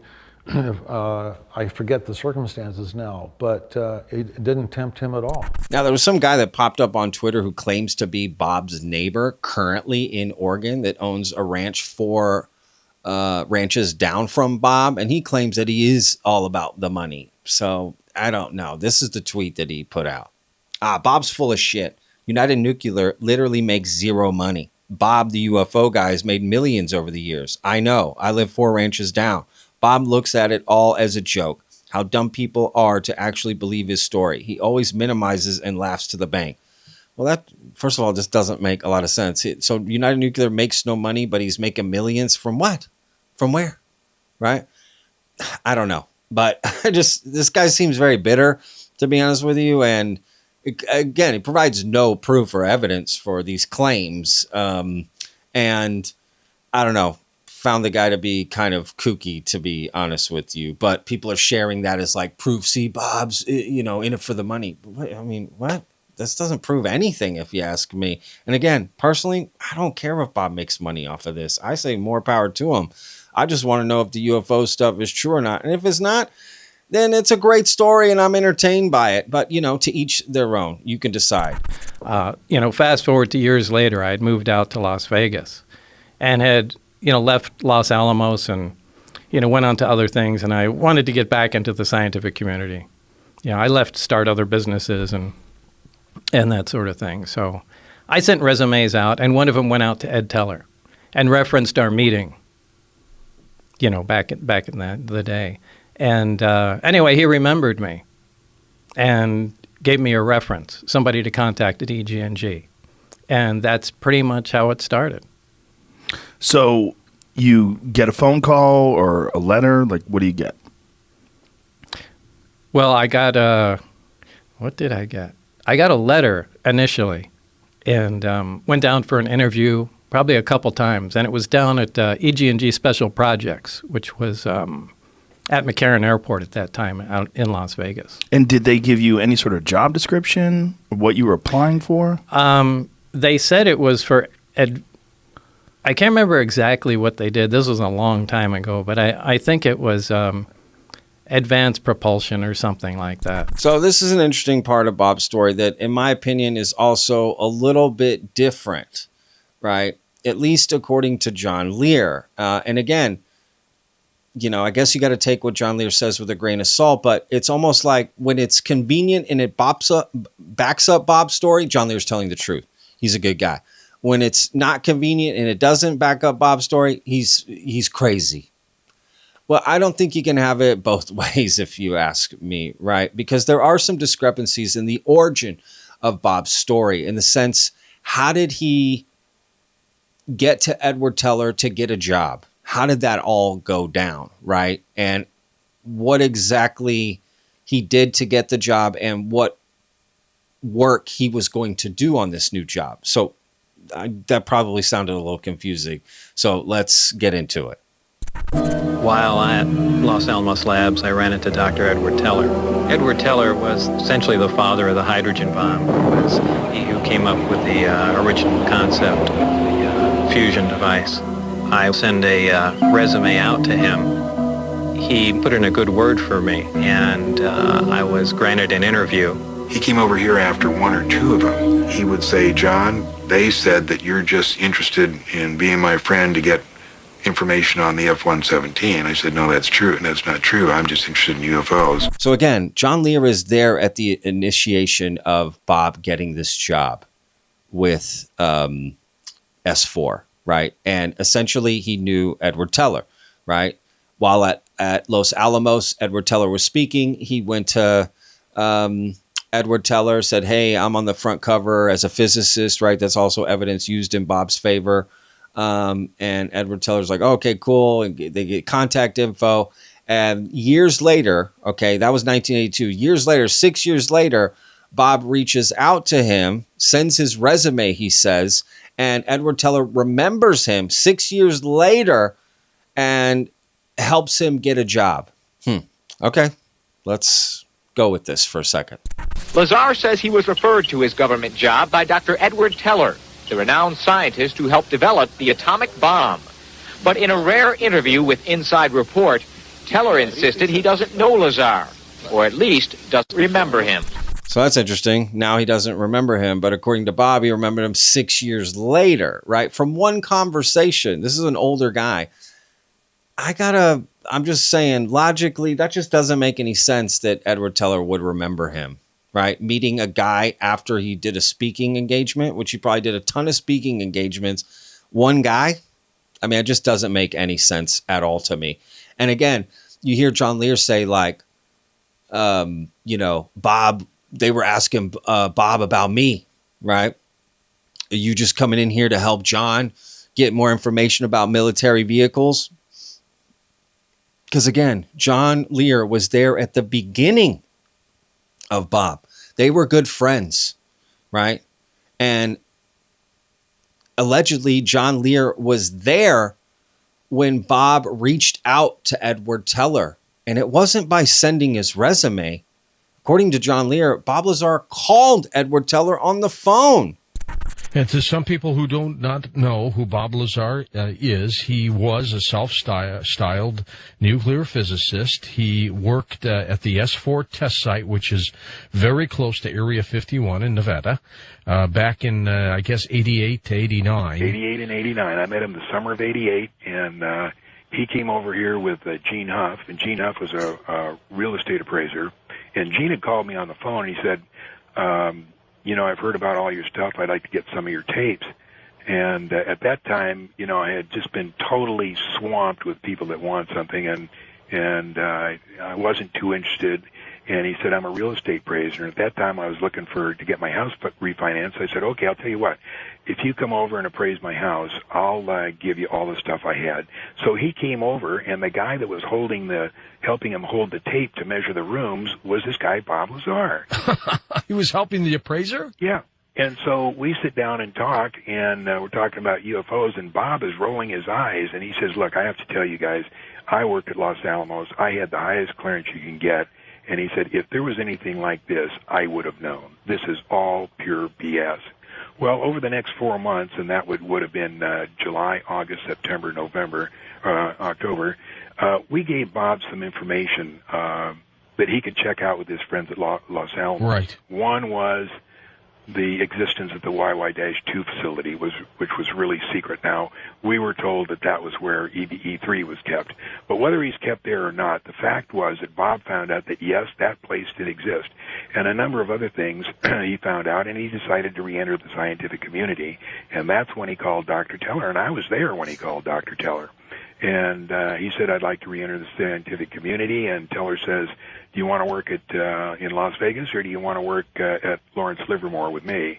And Bob said, I want to work at Area 51. And Teller said, well, let me see what I can do. And so then a few days later, Bob gets a phone call from some guys at EG&G, and he went over, and over a period of 2 or 3 weeks, got 3 security interviews. And on the second security interview, and of course he told us all what they asked him, the first question was, do you know John Lear, and what's your opinion of him? Interesting. And he said, yes, I know John Lear, and I believe he sticks his nose in places where it doesn't belong. And Bob said, what I didn't tell them is I also like to stick my nose in places exactly. it doesn't belong. So then the first thing, the next thing I heard is, I think it was around December 6th of 88, he's sitting in front of my desk here one evening, and he said, I saw a disc today. And I said, what? He said, I saw a disc today. And I said, you went up to Area 51? He said, yeah. And I said, then what are you doing here? I said, they're probably following you. Why don't you find out what's going on and then come back and tell me? He says, no, John, you've taken so much flack over this stuff. I want to tell you that I saw it and it's real. And that's how the whole thing started. Oh, my God. So I'm just saying there's some discrepancies there, right, with that. And essentially what most people probably don't know is that Bob Lazar was taking photographs for Gene Huff, okay? So he went from being a physicist at Los Alamos to just taking pictures for a real estate agent or I forget what Gene Huff does exactly.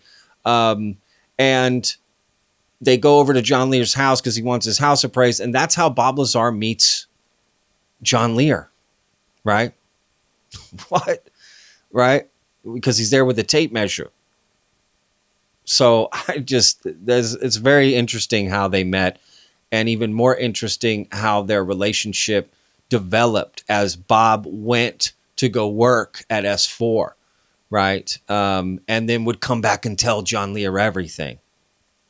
Just saying, this is kind of interesting, and not a lot of this stuff is talked about. In fact, it's not talked about at all because it's a different story, if you ask me. Bob Lazar didn't send his resume, according to John. He called Edward Teller, right? And then Edward Teller's like, I don't even remember this guy. But again, nobody wants to focus on those inconsistencies. And I don't know why. I think it appears that someone's trying to wipe him out. George Knapp is the Las Vegas TV reporter who first aired Bob Lazar's amazing claims. He says he ran into unusual problems just trying to look into Lazar's background. Though Lazar claimed to have once worked at the Los Alamos National Laboratory, government officials denied they knew anything about him. But when Knapp came up with a phone directory listing Lazar's name, Los Alamos grudgingly admitted he had spent some time there. So this is always a big part of Bob Lazar's story. People are like, oh, he never worked at Los Alamos, right? He never worked at Los Alamos. And then they're like, no, we found him in the phone directory. There's his name, right? I'm impressed with all of that. I note that although it doesn't show a lot of income, we do have a W-2 form of record that shows that he worked for the United States Department of Naval Intelligence. Very important point. Major police detective. And I also note that he is in fact listed in the Los Alamos National Laboratory telephone directory. It's obvious that it's very difficult to get information on Mr. Lazar from government sources, enormously difficult. With all of that in mind, it seems to me here's what's appropriate under the circumstances. And even during Bob's sentencing with his brothel nonsense, which I honestly don't even care about that either, to be fair, me personally. But during his sentencing, the judge is even saying, like, you know, his work history was really hard to kind of find out what work he did for the government. And people have used that in Bob's defense, right? Like, see, even the judge is admitting they couldn't find this stuff out. Well, if you dig further, you find out in the actual, you know, report from the judge about Bob, they said this also. It is also the contention of this department that the defendant is no more than an intelligent con man who has totally fictionalized his prior academic and employment history to further his own interest. So, you know, there's a lot there. You know, Bob has his own story of why his academic history is not verifiable, right? That he's told other people. And people have long argued over that fact about Bob, right? Did he work where he said he worked? Did he work at Los Alamos? Did he have the job that he said he had?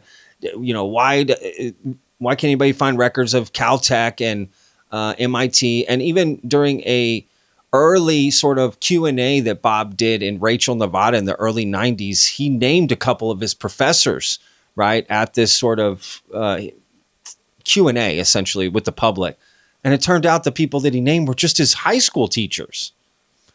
So, you know, I'm just saying there's some interesting things. And look, even George Knapp has kind of come out like, yeah, I think Bob was lying about his academic, you know, history, but who cares? My friend and colleague Stan Friedman has been outspoken about Area 51 and Bob Lazar. He thinks it's possible. He buys the idea there could be flying saucers out there, but he doesn't buy Lazar. And he's been way out in front. I have to give Stan credit for doing some of the legwork. Unlike a lot of Bob's critics, Stan has gone to MIT and Caltech and looked for Bob Lazar's educational credentials, and he found them lacking. And I applaud him for that. But because that part of Bob's story is weak, Stan has written the whole thing off, which is what a lot of people have done. I have footage of Bob Lazar inside Los Alamos. I mean, you can see it. You know, I hope Bob and George let it come out. It's ridiculous to me. This is the point. We're missing the point. The point is what? That Bob claims he worked on back engineering a flying saucer. Call it what you want. That's right, and he knew exactly where over Papoose Lake on 3 separate Wednesday nights, the exact time and location. Why does that prove he's a scientist or knows how they work? I don't even care. First of all, what proves he's a scientist is United Nuclear just got a contract with the Naval Academy. He's not a scientist? Oh my gosh, he's more of a scientist than any of us because he's doing it daily, weekly. Would you call Bob Lazar a scientist? Maybe. Oh, come on, man. The guy runs a United Nuclear. Hey, take what you can get. United Nuclear, wait a minute now. I worked with the real United Nuclear back in the 60s. He has contracts with every agency. He's doing things that would blow your mind. I don't know how to remind, I've tried to remind Stan about this in person, and I've said it in public a few times, but the important thing is with Lazar is that the information about his educational background was in the very first story that we aired. The very first report that identified him, we said we could not verify his background. And I will confide to you this. I don't believe he ever went to those schools. I don't believe Bob Lazar could get a degree from Caltech or MIT for a very simple reason. At American universities, when you get a degree, an undergraduate degree, you have to take all kinds of core courses in subjects that you may not be interested in.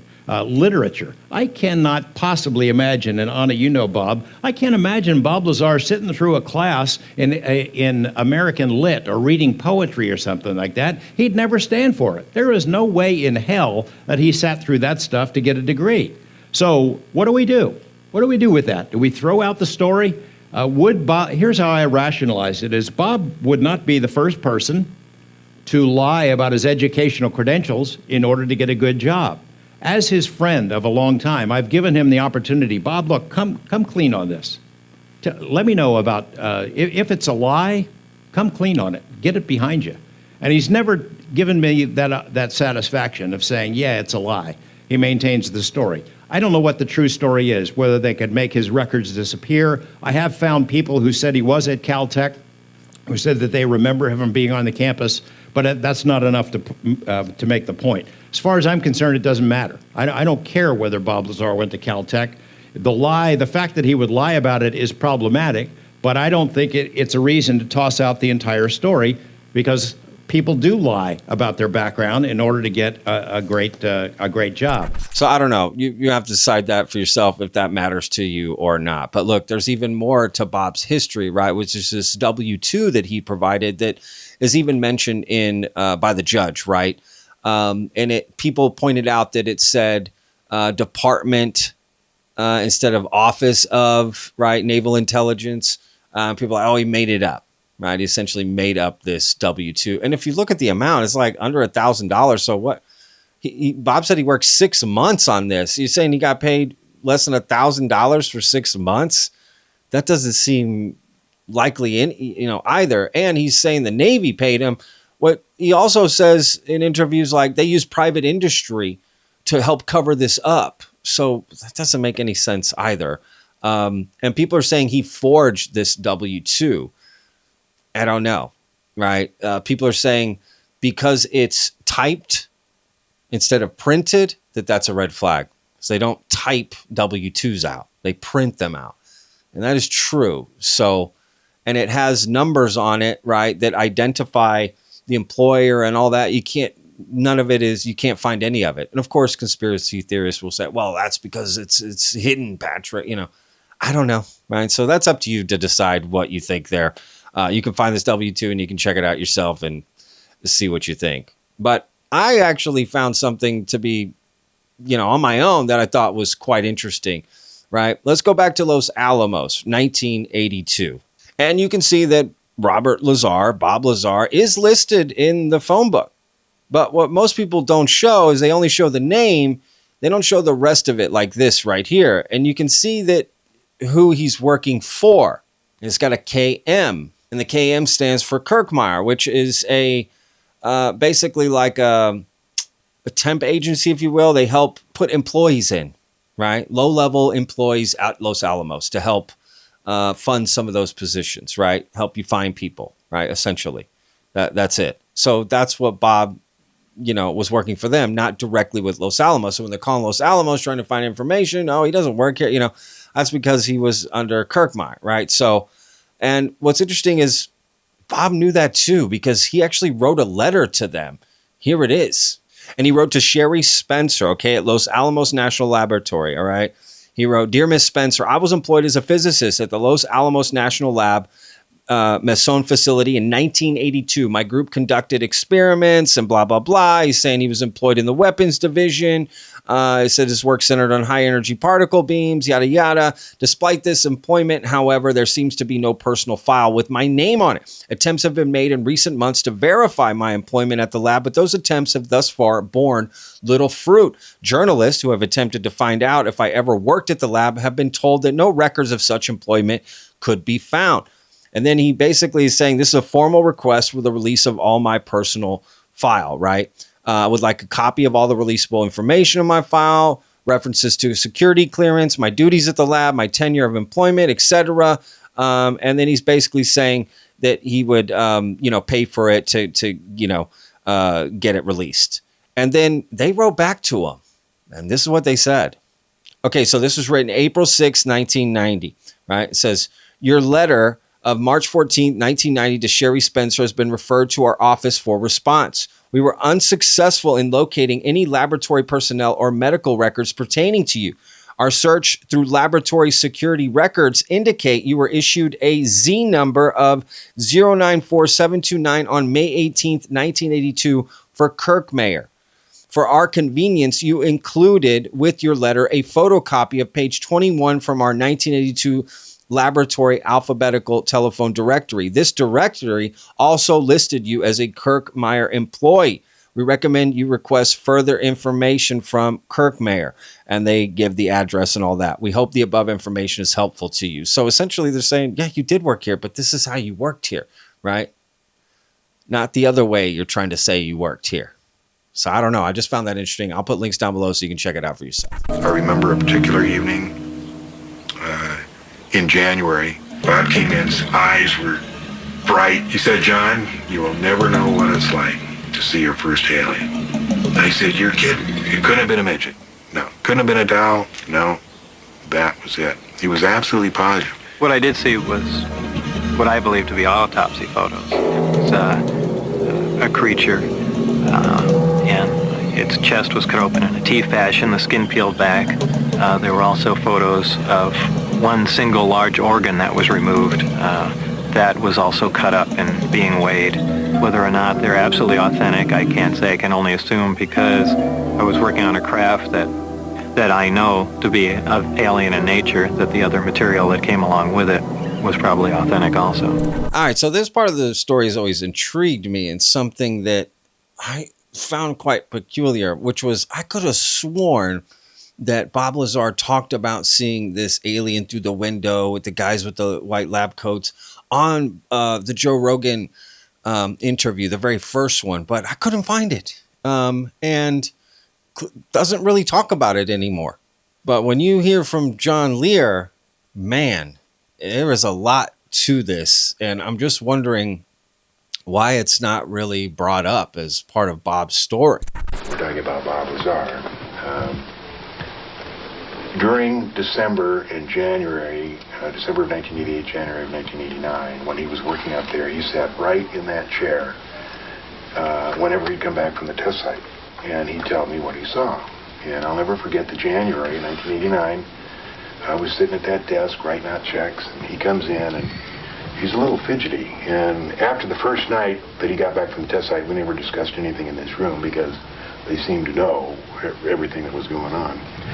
So he came in, sat down, and he looked fidgety, and he kind of went, let's go.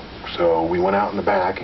There's a stable back there, a little alley back there. And I remember that I was, thought he had something really neat to tell, so I didn't grab my coat. I was in a short sleeve, and we went out there. And I remember it was bitter cold. The wind was blowing, and we stood in the alley, and I said, what? And he said, John, you will never know what it's like to see your first alien. I said, God, neat, how'd you see it? And he described the circumstances of walking down this hallway, being led by two guards, and going down the hallway and looking through this window. As a matter of fact, I have the original drawing that he drew this scene. And he said it was maybe a 12 by 12 window, and it had wires running through it. And he looked through it, and there was two scientists facing him in white lab coats and the little gray talking to them. I said, could it have been a doll? Could it have been a midget? He said, no, John, it was an alien. And it was just really neat. He said he walked down once, and then when he came back, he looked in, and they weren't there. And today, you ask Bob about that, he says, well, that's what John says, but I really don't remember myself. But I remember. I remember the night it happened, and I remember going out and him being pretty excited. Do you have the picture? Yeah, I'll show you a little drawing that he made of what it looked like looking through the window. See this thing here? This is the piece of paper that Bob drew that night. Yeah. First of all, he drew how the hangars were, 360 feet, each 46 bays. This was the corridor, this was the window, and those were the two scientists, and the little gray. The scientists are facing us, the gray is going that way, and that's what he saw through that window. And he's very meticulous, showing, where and under what circumstances he saw it. This is the drawing of how the hangars fit up against the mountainside. So this is the gray here? Right there. Yeah. Yeah, these are the two scientists, and that's the window he looked through. Oh, I see. And don't worry, I know you can't see anything like him trying to show the picture. Well, I found another clip of him, and you can see the drawing that Bob made of this being that he allegedly saw. And again, according to John Lear, he readily admitted it was an alien, right, at first to him, right? It's only with time he's kind of changed his story a little bit, this and that with it, but it just doesn't talk about it anymore. And I just find that to be so interesting. Do I think I saw a live alien? No. Am I even sure that those photographs were of an actual alien? No. How could I be? What we're referring to here, Art, is at one time I believe I was walking away from the hangar portion of the installation, and down this hallway that connected all the other rooms, on a door to my left, there are these 9 or 10-inch square windows on them that have the wires running through them, security windows, if you know what I'm talking about. Sure. As I was walking down there, I glanced quickly into the room, and what I saw in a quick glance was two other gentlemen in white lab coats, yes, facing my way. And then there was a smaller thing, okay, with its back towards the door, looking to them. And this was at a quick glance, and walked by, and immediately, everyone has jumped on it, saying, well, there was a live alien there, so on and so forth. Now, I find it much more plausible to believe that this was a dummy or something, them trying to ascertain the size of whatever creature flew in these crafts. Perhaps they were going to sit it in the seat, see where its arm placements, leg placements would be, so on and so forth. But I have, there's certainly no reason for me to believe that that was an actual alien living. Or that it wasn't. Well, or that it wasn't. However, you would think that, quite possibly Barry would have said something about that, or I would have been notified. You're passing the alien room?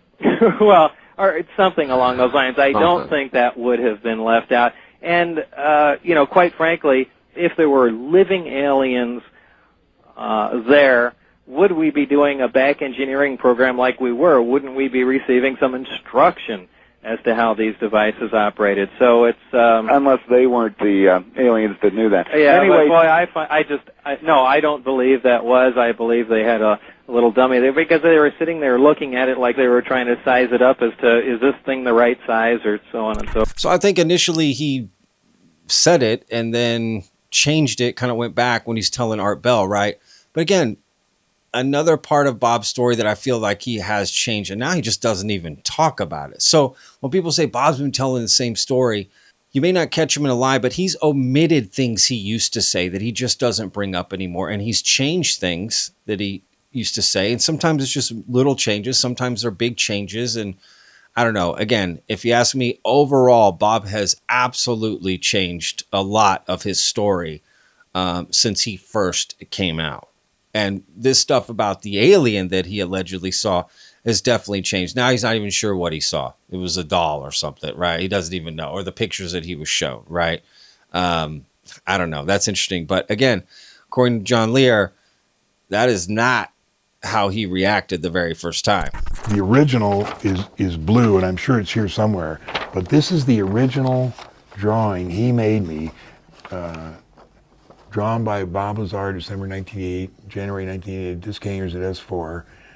Position of gray in relation to two scientists in lab coats. Size, orientation, and construction of window through which he saw scientists and the gray. So this is, he was scribbling all over. This is the test site and where S4 was. This was the length of the hangars, 360 feet, and each bay was 40 feet long. This was how the saucers sat in the hangar. And this drawing right here is the two, and this is what Bob drew.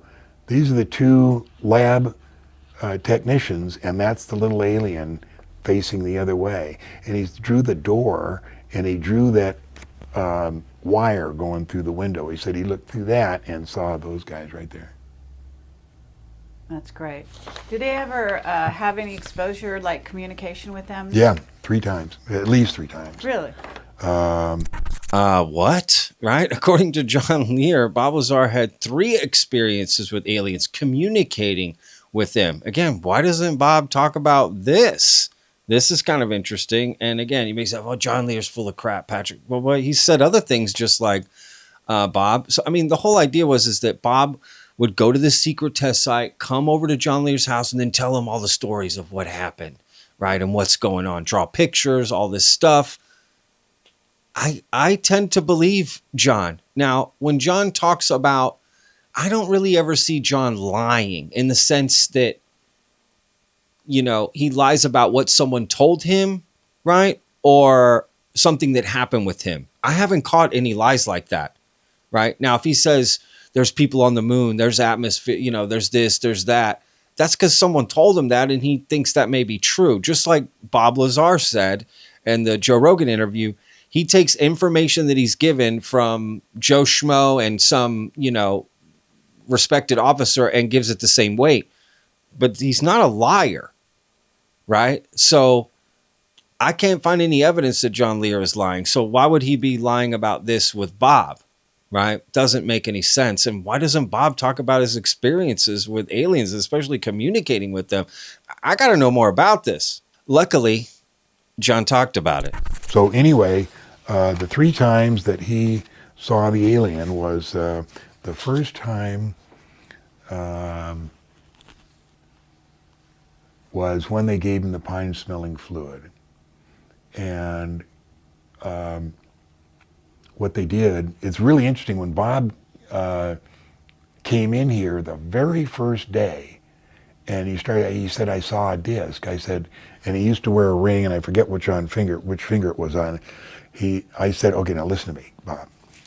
They're going to give you some drugs and to make you forget what you're doing. So what I want you to do is, when they take you in to give you the drugs, I want you to take your ring off subtly and put it on your other hand. You won't remember, but when you come up to see me, I'll see it and you'll know you already take the drugs. He said, wow. They already did that today. I said they did, and he said, and he described this elaborate drug test of, you know, how they took a needle and they put a rectangle on his, scratched a rectangle on his arm, and then made lines like this and lines like that, and then they'd take stuff and they'd put into each little square like that. And then they took him into a room, and he said the room was just like a regular doctor's office, and there was a couch, and he laid on the couch, and he said there was a screen and blocking something, and he said he knew the gray was behind it. Then there was a military guy with an M16 and a doctor and a nurse, and they had him drink the pine-smelling fluid, and he drank the cup, and immediately he felt, you know, dizzy. And he said he described exactly what he felt like. He said he felt like he was in a well that was 100 feet deep, that his arms were 100 feet long, and he was just holding on to the sides of the well, just barely with his fingertips.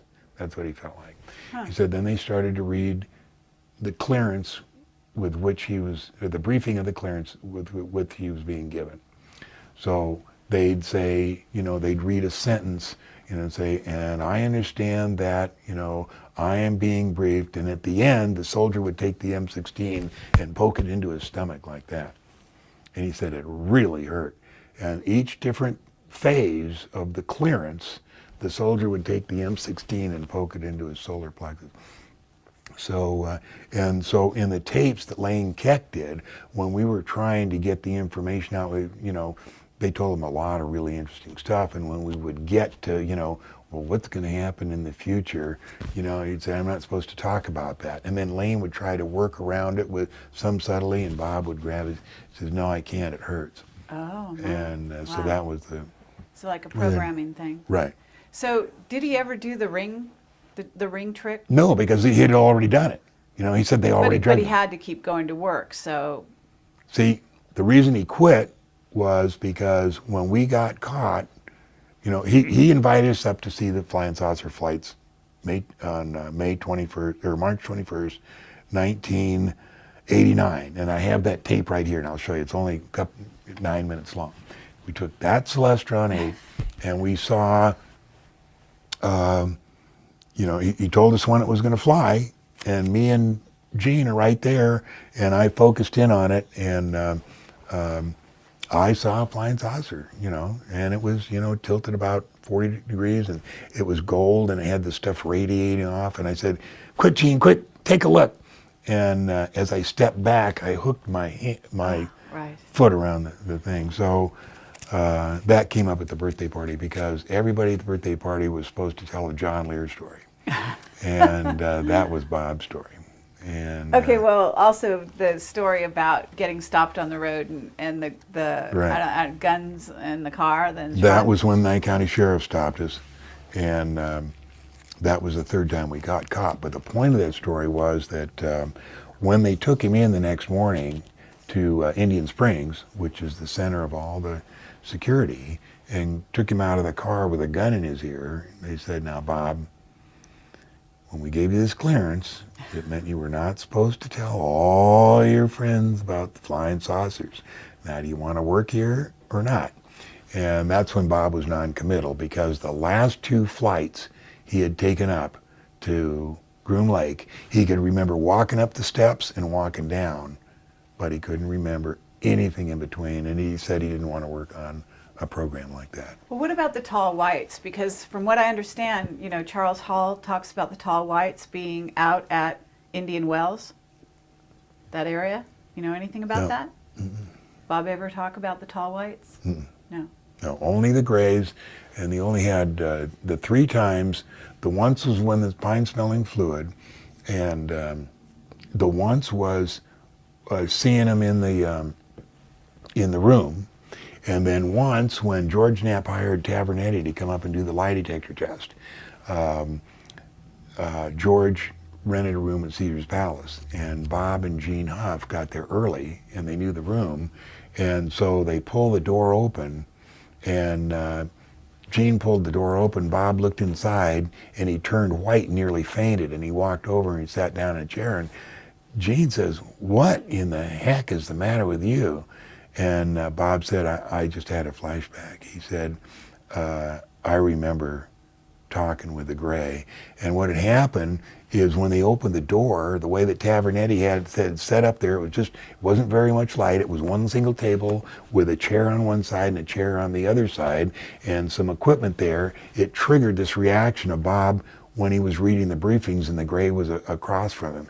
And it was such an overwhelming experience of when you first, are in the presence of a gray, when, you're used to asking a question and then having somebody respond, but when you're talking to an alien, they pick it up from your mind and they're answering before you can get out of your mouth, and it gets confusing. And it was just an overwhelming experience. So that was the other time that Bob had the...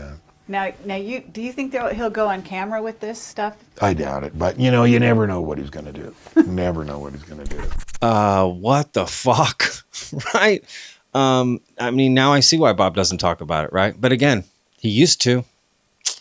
But it sounds crazy. So he's even admitted to being across the table from an alien while he's looking at these briefings. Again, there's a lot going on here. Let me know what you think down in the comments about this, right? Is John Lear lying about that? Or is Bob just not telling that part of his story anymore? And there's even more parts of Bob's story that John says, that are interesting. This is when Bob was telling me how you went forward and backward in time. And okay, I was going to ask you that. So Bob worked on time travel, didn't he? He didn't work on it. He was briefed on it. See, when he went up there... If he knew Teller, he must have... And he worked at Los Alamos. I mean, he only knew Teller because he met him that day in front of Los Alamos when Teller was giving the speech. And Bob was on the cover of the Los Alamos Times with his jet car. And he walked up to Dr. Teller and said, "That's who I'm the guy you're reading about. And the doctor said, oh, really neat. And they had a little chat. But that's the only place he knew him from. He didn't work with him. But he did work at Los Alamos, and he did listen to Teller talk. So Bob, when he went up to S4, he said, they asked, you have to choose what you want to do. You can't have a little bit of it all. You have to choose, do you want to be, work on this or that? And Bob wanted to work on reverse engineering the propulsion. That was his job. But he got briefed on all this, and what he's showing me here is how you go forward in time, which is just exerting a strong gravitational pull. Now, I have heard Bob bring this up before about time travel, right? So, again, he's just saying he was briefed on it. But, again, why doesn't Bob talk about that? You're working there, and while you're working there, you're under this crazy schedule. Forgive me for explaining your story, but you would get these phone calls. You would have to go to the airport at 11 p.m., and your wife started thinking that you were having an affair. Yeah, apparently so. Now, I did give my permission to have, as part of the, security clearance process, I gave written permission to have the phones monitored and things of that sort. So they weren't doing any covert stuff. They, with any Q clearance, which is civilian top secret clearance or military top secret clearance, they go talk to friends and, places you've been, make sure you're not connected to foreign countries. But, monitoring your phone is nothing unusual. However, they insisted that, you don't even talk to your loved one, to your partner, to your wife, whatever, about what's going on. So she was essentially in the dark and didn't know the phone was being monitored. Well, part of the security clearance is that not only do you not have any connections to foreign countries and aren't a maniac, but you have to have a stable home life too. Well, she started having an affair with a flight instructor. Now, they were monitoring this on the phone, and they knew it, and I didn't. So they stopped me coming in, and their attitude at the time was, we need to see how this is going to play out. So this is an interesting part of Bob's story as well. You're going to get a Q clearance, as Bob's putting it, right? They're going to do some background checks on you, right? Why doesn't anyone come forward? Right? His family, friends, right? Now, Jeremy tried to explain in this interview, and I think in the documentary that he did too with Bob, that he found the guy that did the security check for Bob Lazar, but they check your family and friends. So does Bob's mom remember? Does his family, right? Like just Gene Huff? Because that was like Bob's closest friend. Why didn't they talk to John Lear? Right? He's hanging out with him. This doesn't make any sense, if you ask me. And Bob there is readily admitting that he was aware, okay, this is important, that he was being monitored, right? He gave permission. Yeah, you can monitor me. And then check out what he says. And this is when they brought out the transcript of the phone call with my wife. And, they sat me down and we said, when we meant to keep the secret, we meant you can't tell your friends, right? And it just being sarcastic and trying to. Mm-hmm. And then they got real serious. But this is where they, took the transcript out and were reading me what my wife and, our friend were talking about. And I don't know, it was a hard time. So what happens from there? What do they do with you? Why don't they arrest you? I don't know. I don't know why. I'm not sure they knew what to do, but they did let me go that night, and I went home. And this is kind of when the most stressful part started. Because you're realizing that you're being monitored 24/7. Now I know not only am I being monitored, but now I know I'm in trouble.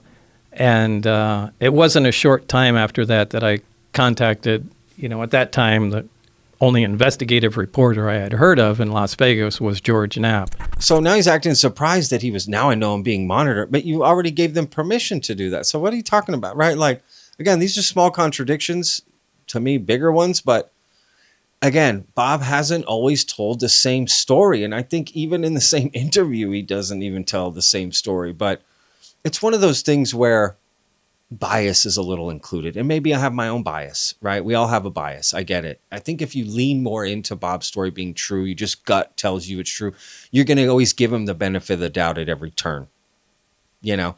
And if you just think it's bullshit from the get-go, you're just looking for any reason to find that it's bullshit. And, you know, are there some of us in the middle? I'd like to think I'm one of those, but I don't know. Yeah, it's tough to tell. And again, it's just a personal choice because Bob has never provided any piece of evidence that proves fantastical claims. That is true. No one can argue that. You may be able to prove that he worked at some facility, this, that, but where's no proof of aliens or UFOs ever, right? So I don't know. Maybe some of either it's all bullshit, some of it's, all of it's true, or somewhere in the middle, some of it's true, some of it's lies. You just don't know what's the percentage. Is it 70% true, 30% lies, or vice versa, right? And which parts are the truth and which parts are the lies? The only thing I care about is the reversed engineered alien technology real, the UFOs, the aliens. That's it. All the other stuff, I don't really care, right? But none of that can be proven. So how am I supposed to believe it, right? Makes it really hard. But again, the story is entertaining to say the least, and it creates a lot of conversation. So for that, I'm grateful. And there was always some other interesting things about the story, right? Bob Bigelow on Joe Rogan talking about a book that Bob allegedly had read that had hologram. Like, wait, have you ever heard this before? It's just that Bob's story is so much more in depth, so much more detailed, like that book that he talked about years ago coming across. Amazing things. So tell people about the book? Well, there was a book, as I remember, there was some kind of a book that Bob was allowed to look through, or he seized the opportunity to do it when he was in a room where the book was, but I think that was by design. And it was some kind of a holographic book that as you opened up the pages, whatever the stories were became a hologram. That's my recollection of a conversation that's decades old now. So, if I got it wrong, fire me. I understand. You'll have to talk to Bob about that, would you? Okay. Or talk to George. Okay. And because I remember something like that. I mean, that was like, oh, wow, what an amazing way to portray information in some kind of a book and actually have holographic images coming forth out of the, I don't know. It just was, so that I haven't ever heard of that being repeated any place in terms of something else like that happening. And so much that happened to Bob, it was so unique. So I don't know. I never heard that anywhere else. I never heard Bob say it. I never even heard this from anywhere. Maybe it's out there. I don't know. So I don't know. What do you think? Let me know down in the comments. But that's crazy. So is George Knapp working for the agency? No, George Knapp works for Channel 8. Oh, you mean undercover? Yeah. I don't know. George knows a lot of stuff. And he had me on a couple of months ago. And what he was doing was a story on Sandia. Sandia is the most secret, or not the most secret, it's the secret base here that replaced Groom Lake, Area 51. And it's out on the Paiute Mesa. And I got a map of it here. They started building it in 1980 and finished it in 1987. So it's now 20 years old. About 4,000 or 5,000 people work out there. I mean, it's a huge underground base. And again, if John Lear's such a kook, why is George Knapp working with him, right? John Lear's saying 2 months before that interview was filmed, he was doing a piece with him, on Channel 8 on news, right? So clearly he can be trusted, right? Just saying. That kind of adds some credence to what John's saying, right? And I think it's funny being asked, is George Knapp in the CIA, right? And John Lear, no, definitely not. I mean, I never heard that theory, to be honest with you, that George Knapp's in the CIA.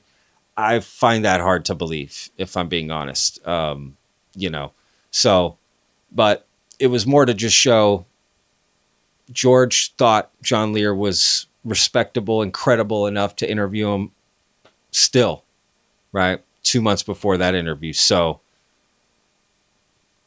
I think John Lear's telling the truth about Bob Lazar, if you ask me. Again, I couldn't find lies from John Lear, right? He's just repeating things he's been told. I never found him to be lying. Now, before you toss Lazar on the pile with all the other UFO wackos, understand that he willingly agreed to take a lie detector test, requested and independently arranged by a Las Vegas reporter. Terry Tavernetti is the ex-cop who administered the test. If he's lying, he ought to be in Hollywood, because he gave absolutely no physiological indications of attempting deception. And look, to be fair to Bob, he did pass a lie detector test, polygraph, right?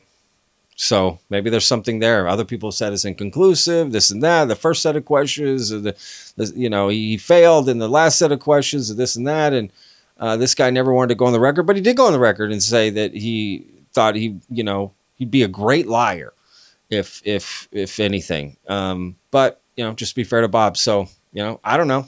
Let me know what you think down in the comments. Bob Lazar telling the truth? Is he defrauding everyone?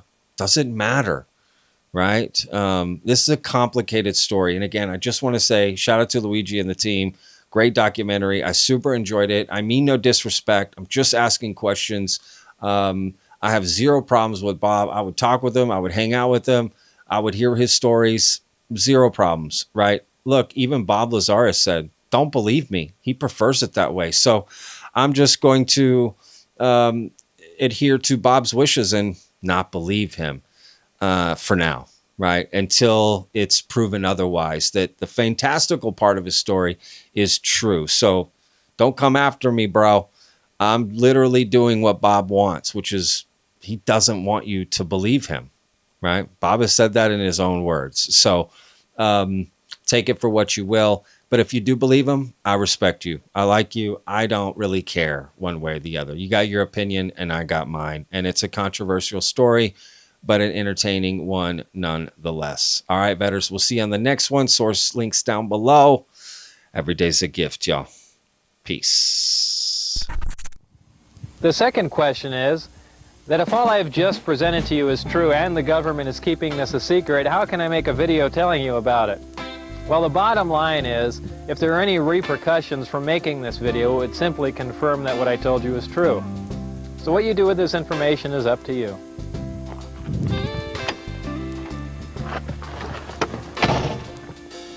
Remember, not everyone who sees a disc in the sky is crazy, so keep your eye on the sky, especially here in central Nevada, and thanks for listening.